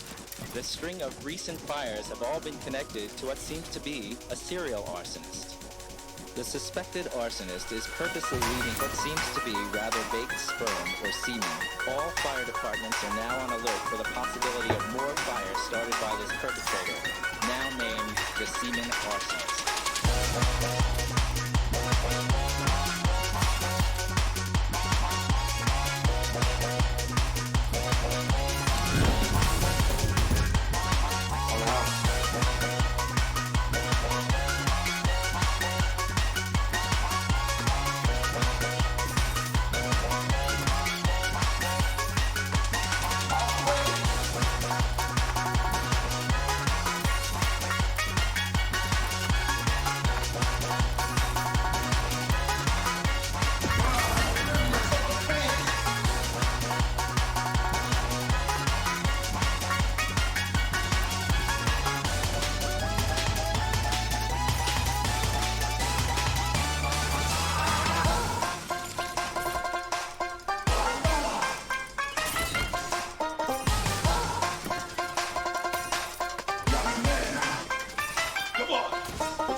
walking with it.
I jump, man.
says.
With a Channel 3 Action News break. The string of recent fires have all been connected to what seems to be a serial arsonist. The suspected arsonist is purposely leaving what seems to be rather baked sperm or semen. All fire departments are now on alert for the possibility of more fires started by this perpetrator, now named the semen arsonist.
world have their laws.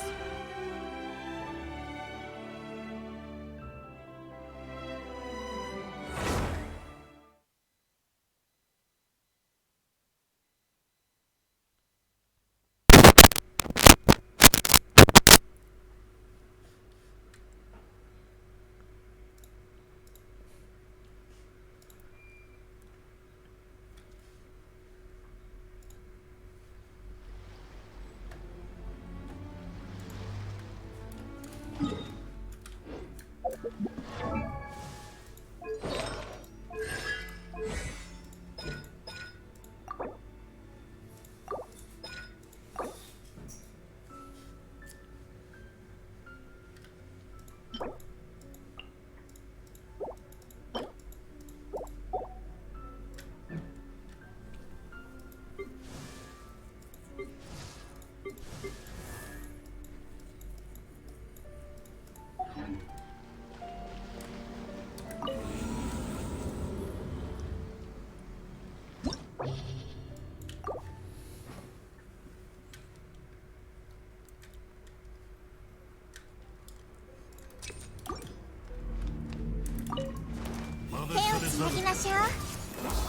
私のお家にいらし完成しなさい。糸よ、工作せよ。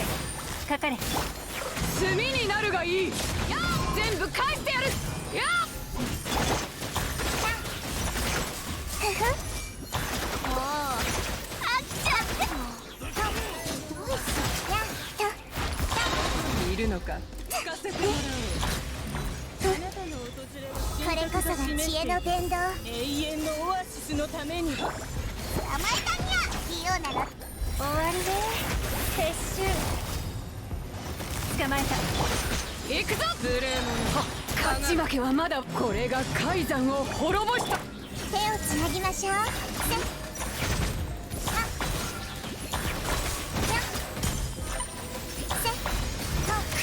のけ。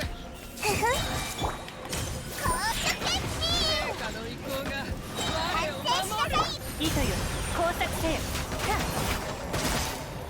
いただきね。行くぞ。手をつなぎましょう。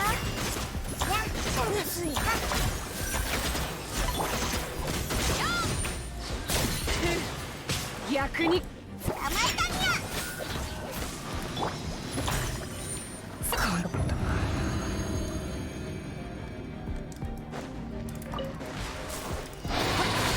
この剣はわかるかい？股間奥義。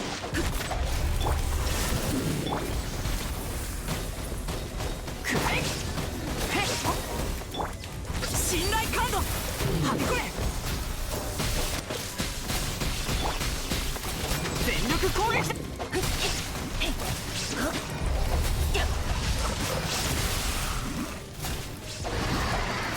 形は精神と共にある。左右ル見切りました。無我の境地。やっ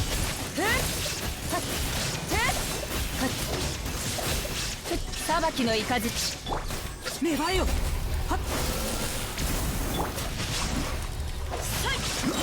歌よに。みんなは俺が守っ。見切りました。稲光すなわち永遠なり。ひゅっ裁きの雷。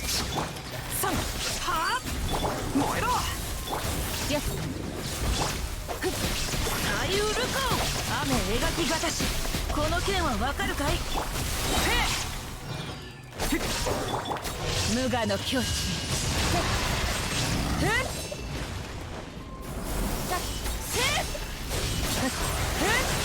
逃げ道はあります。全力攻撃だ。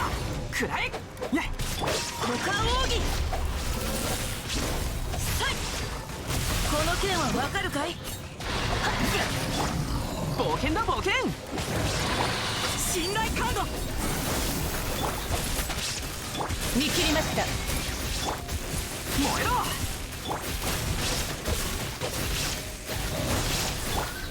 左右ルコ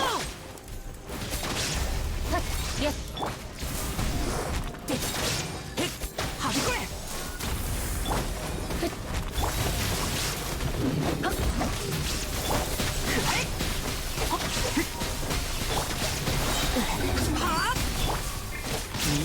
聞いてくれるわ。裁きの雷、ここより弱滅の時。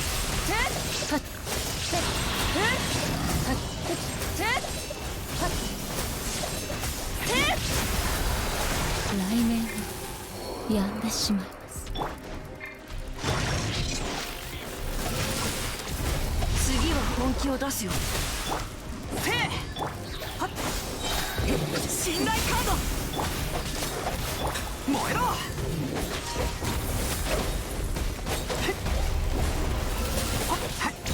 みんなは俺が守れ。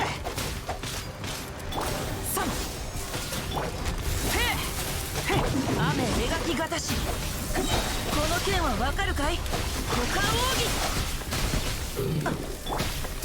はびこれ。いや、芽生えよ。へっ、くらえ。ふっき、へっ、ふっきゃ。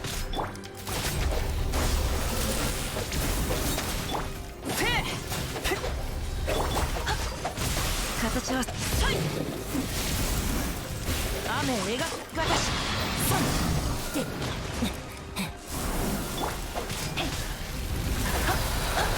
しまった。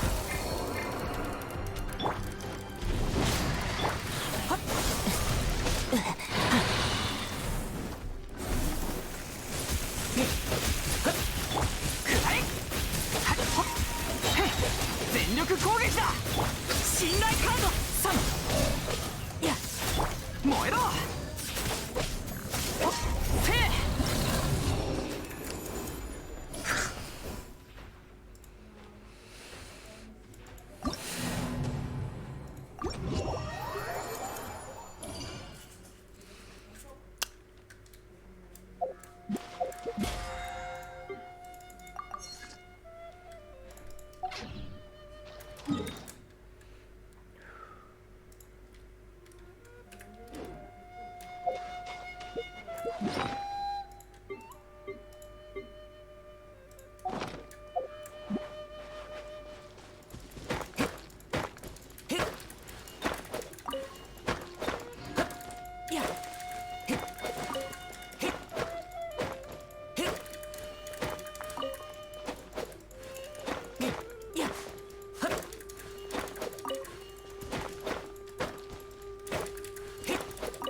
気がなってないわ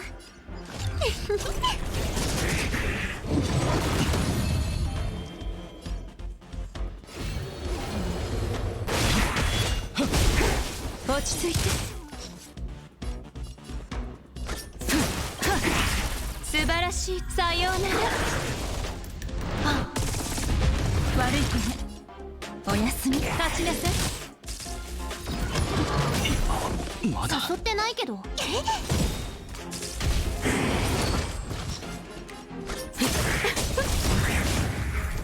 呼吸するその感覚覚えておいて。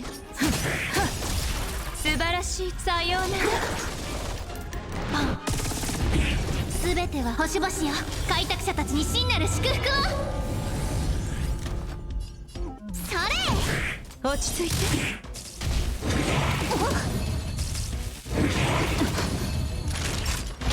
お薬の時間よ。助けても何も出ないわよ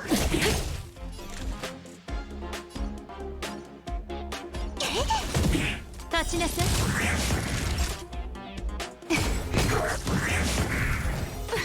全員死刑。素晴らしい。さようなら。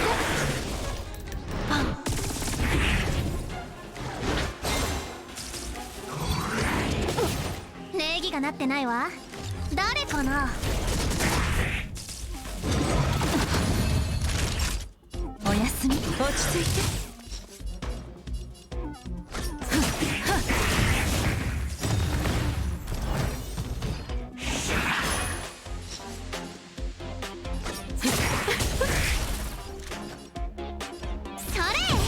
立ちなさい。全ては星々よ。開拓者たちに真なる祝福を。素晴らしいと。さようなら。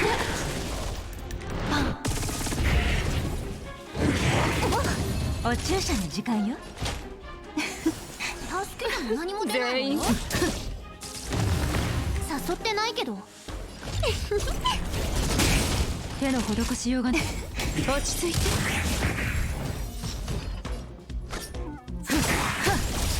素晴らしい。さようなら。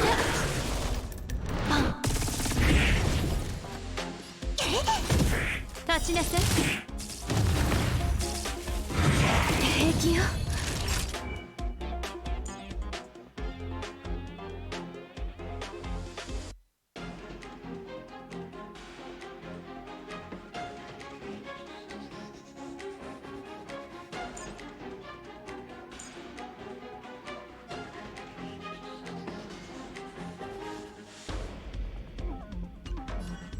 おやすみ。呼吸するその感覚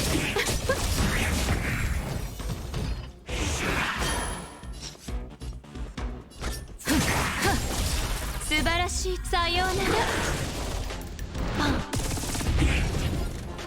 それ。落ち着いて。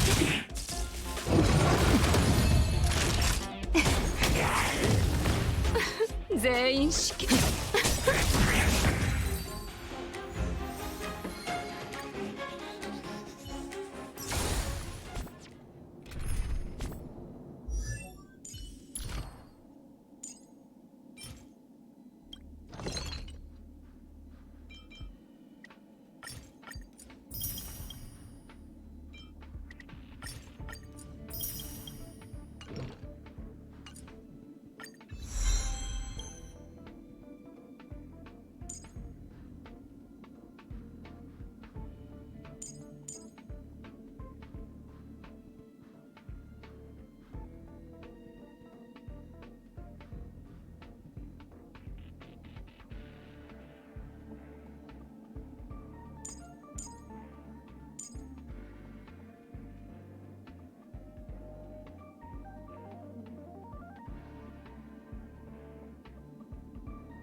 Q との再会か。